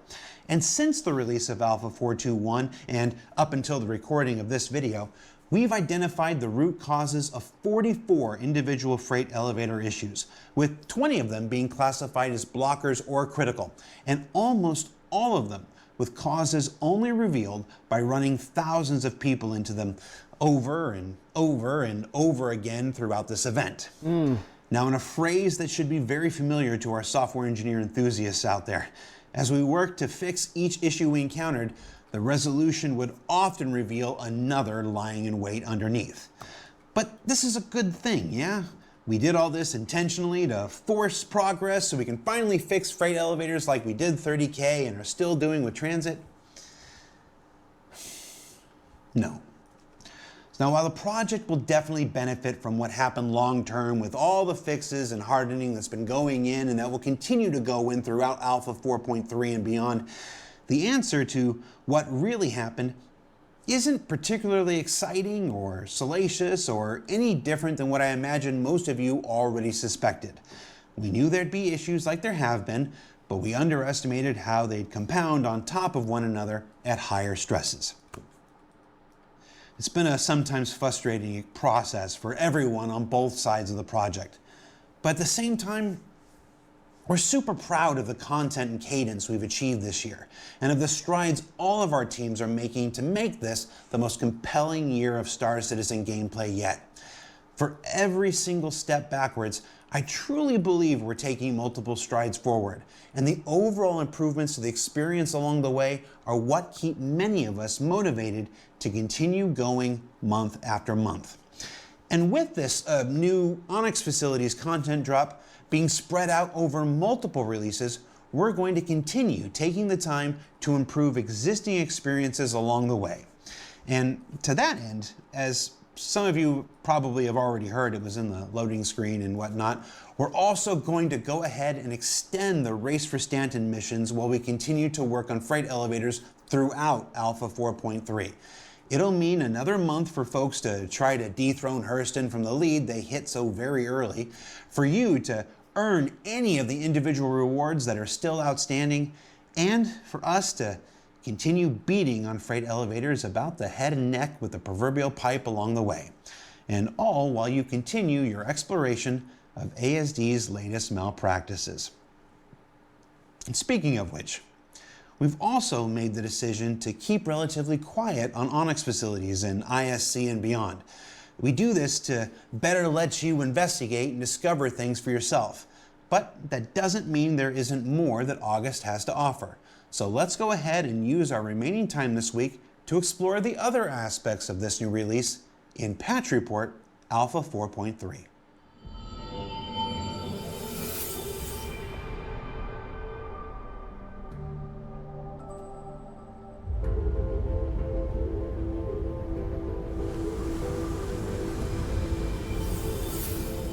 For several years now, we've had these ground storms with rain and snow and whatnot, and those are sticking around for a while yet. But in Alpha 4.2, we continued to get our feet wet with the first iteration of dynamic rain. And now, 2 months later in this release, we're continuing our climate campaign with the nascent version of dynamic snow, which leverages the same system to sleet the skies wherever the surrounding situation is sound. Sorry. It's a small thing to let us avoid rain falling on snowy areas, but these incipient iterations will continue to develop both in gameplay and in its sights and sounds over subsequent releases. And meanwhile, in things you can wear and hold, almost every patch this year has had a new armor and weapon to discover.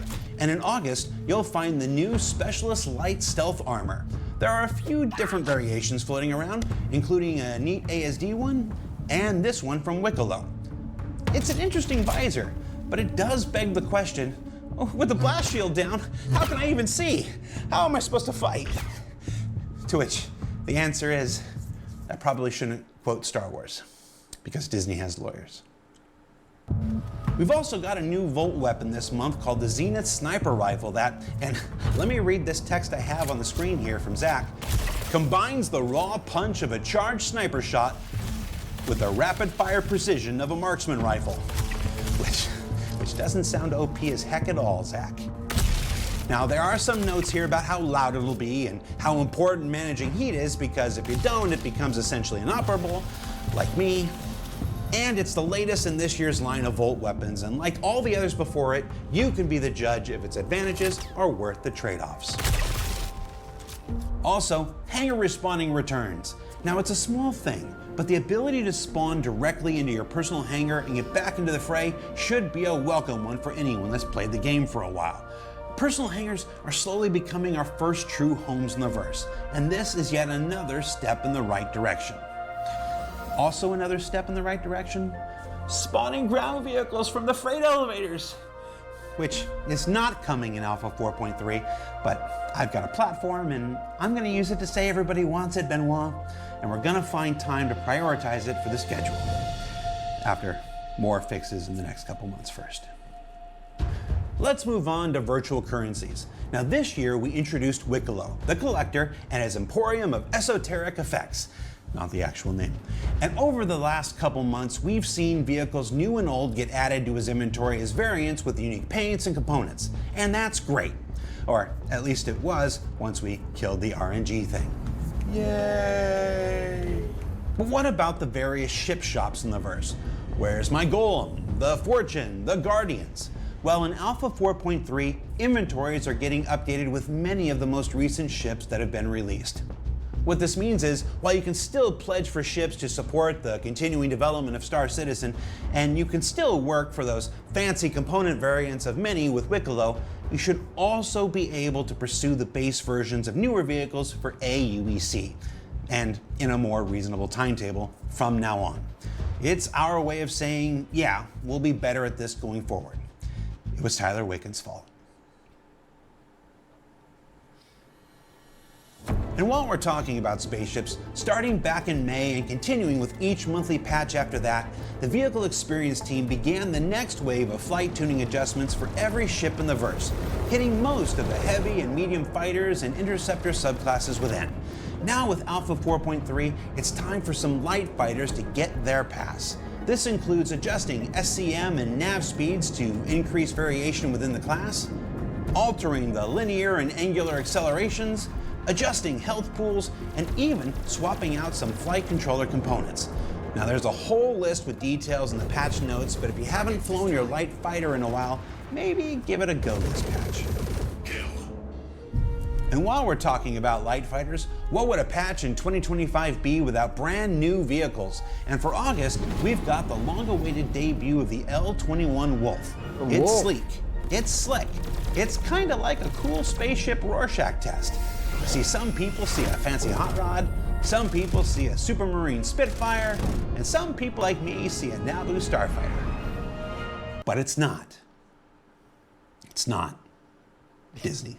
It's the newest light fighter from Cougar Intergalactic, a brand previously known for the Merlin and Archimedes, two ships who share the same names as characters in an old animated film about King Arthur from... Now you can learn more about it in our dedicated Behind the Ships episode, also available on YouTube, and the L-21 Wolf will be flyable as soon as Alpha 4.3 releases. And lastly, let's go ahead and touch on this month's big content drop, the new Onyx facilities. Now this is a big swing from our environment, level design, mission, sound, and every other team that's worked on them. And that's why I'm not going to say a whole lot. Everyone here really wants you to just get in there and experience them for yourselves. And don't forget, this is our first multi-part release of the year. So we'll open up that third and final wing eventually, and you'll find out what Dr. Yor and ASD has really been up to.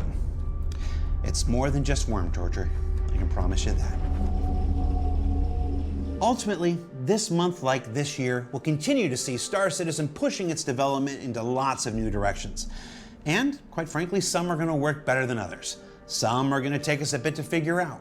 And some are going to be some of the best and most interesting content we've ever released. Alina Mine, Stormbreaker, Onyx facilities. I just want to shout out all the work everyone on Dev is doing to keep this year interesting and to continue improving the existing gameplay systems along the way. And then of course, the continued engagement with the project from you, who are coming back month after month in record numbers to see where we're going next.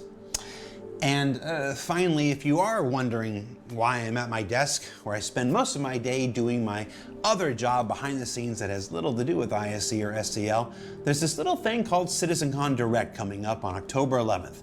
And the spaceship is currently locked down for the next 8 weeks filming for that. So be sure you check out the latest post on the Bar Citizen Global Watch Parties to find out where you can join our staff to watch it as it unfolds. For Inside Star Citizen, I'm Jared Huckabee. Thanks for listening to me yak about freight elevators for 5 minutes.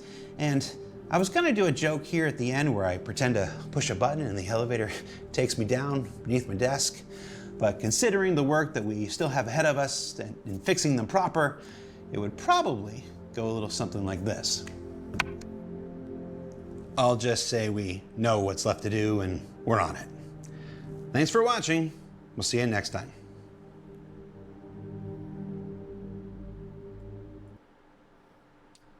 '07, everyone. All right, so if we go live, I'm gonna pop back up. I'm gonna take a nap. Have this weekend to get my Star Citizen on. But yeah, I think they want to get live out there so we can experience the Wolf and see what that's like and talk about it and play it. I mean, because what it does is get people back into the game. So with that said, I will see you all soon. Thanks for hanging out. Love the chat. Love the interactions. Yeah, that's key. The patches is key. Thank you, Coffee. Thank you, chat. Can we talk about that? The click sound. Celestride 07. Blackwater Go. I'm gonna get a couple of winks in, and it's the weekend, so it's a Star Citizen weekend, y'all. We will adjourn for the moment, and if we go live, I will be back. I'll probably be back anyway to get that UEC. Who knows? Might jump in and do some 4.3 missions if you all up to it. You never know. 07s.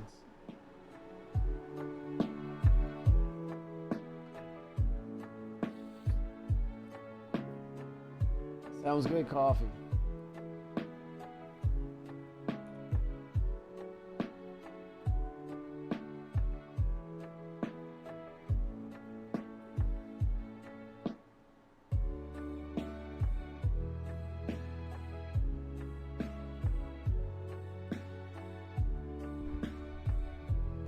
Oh,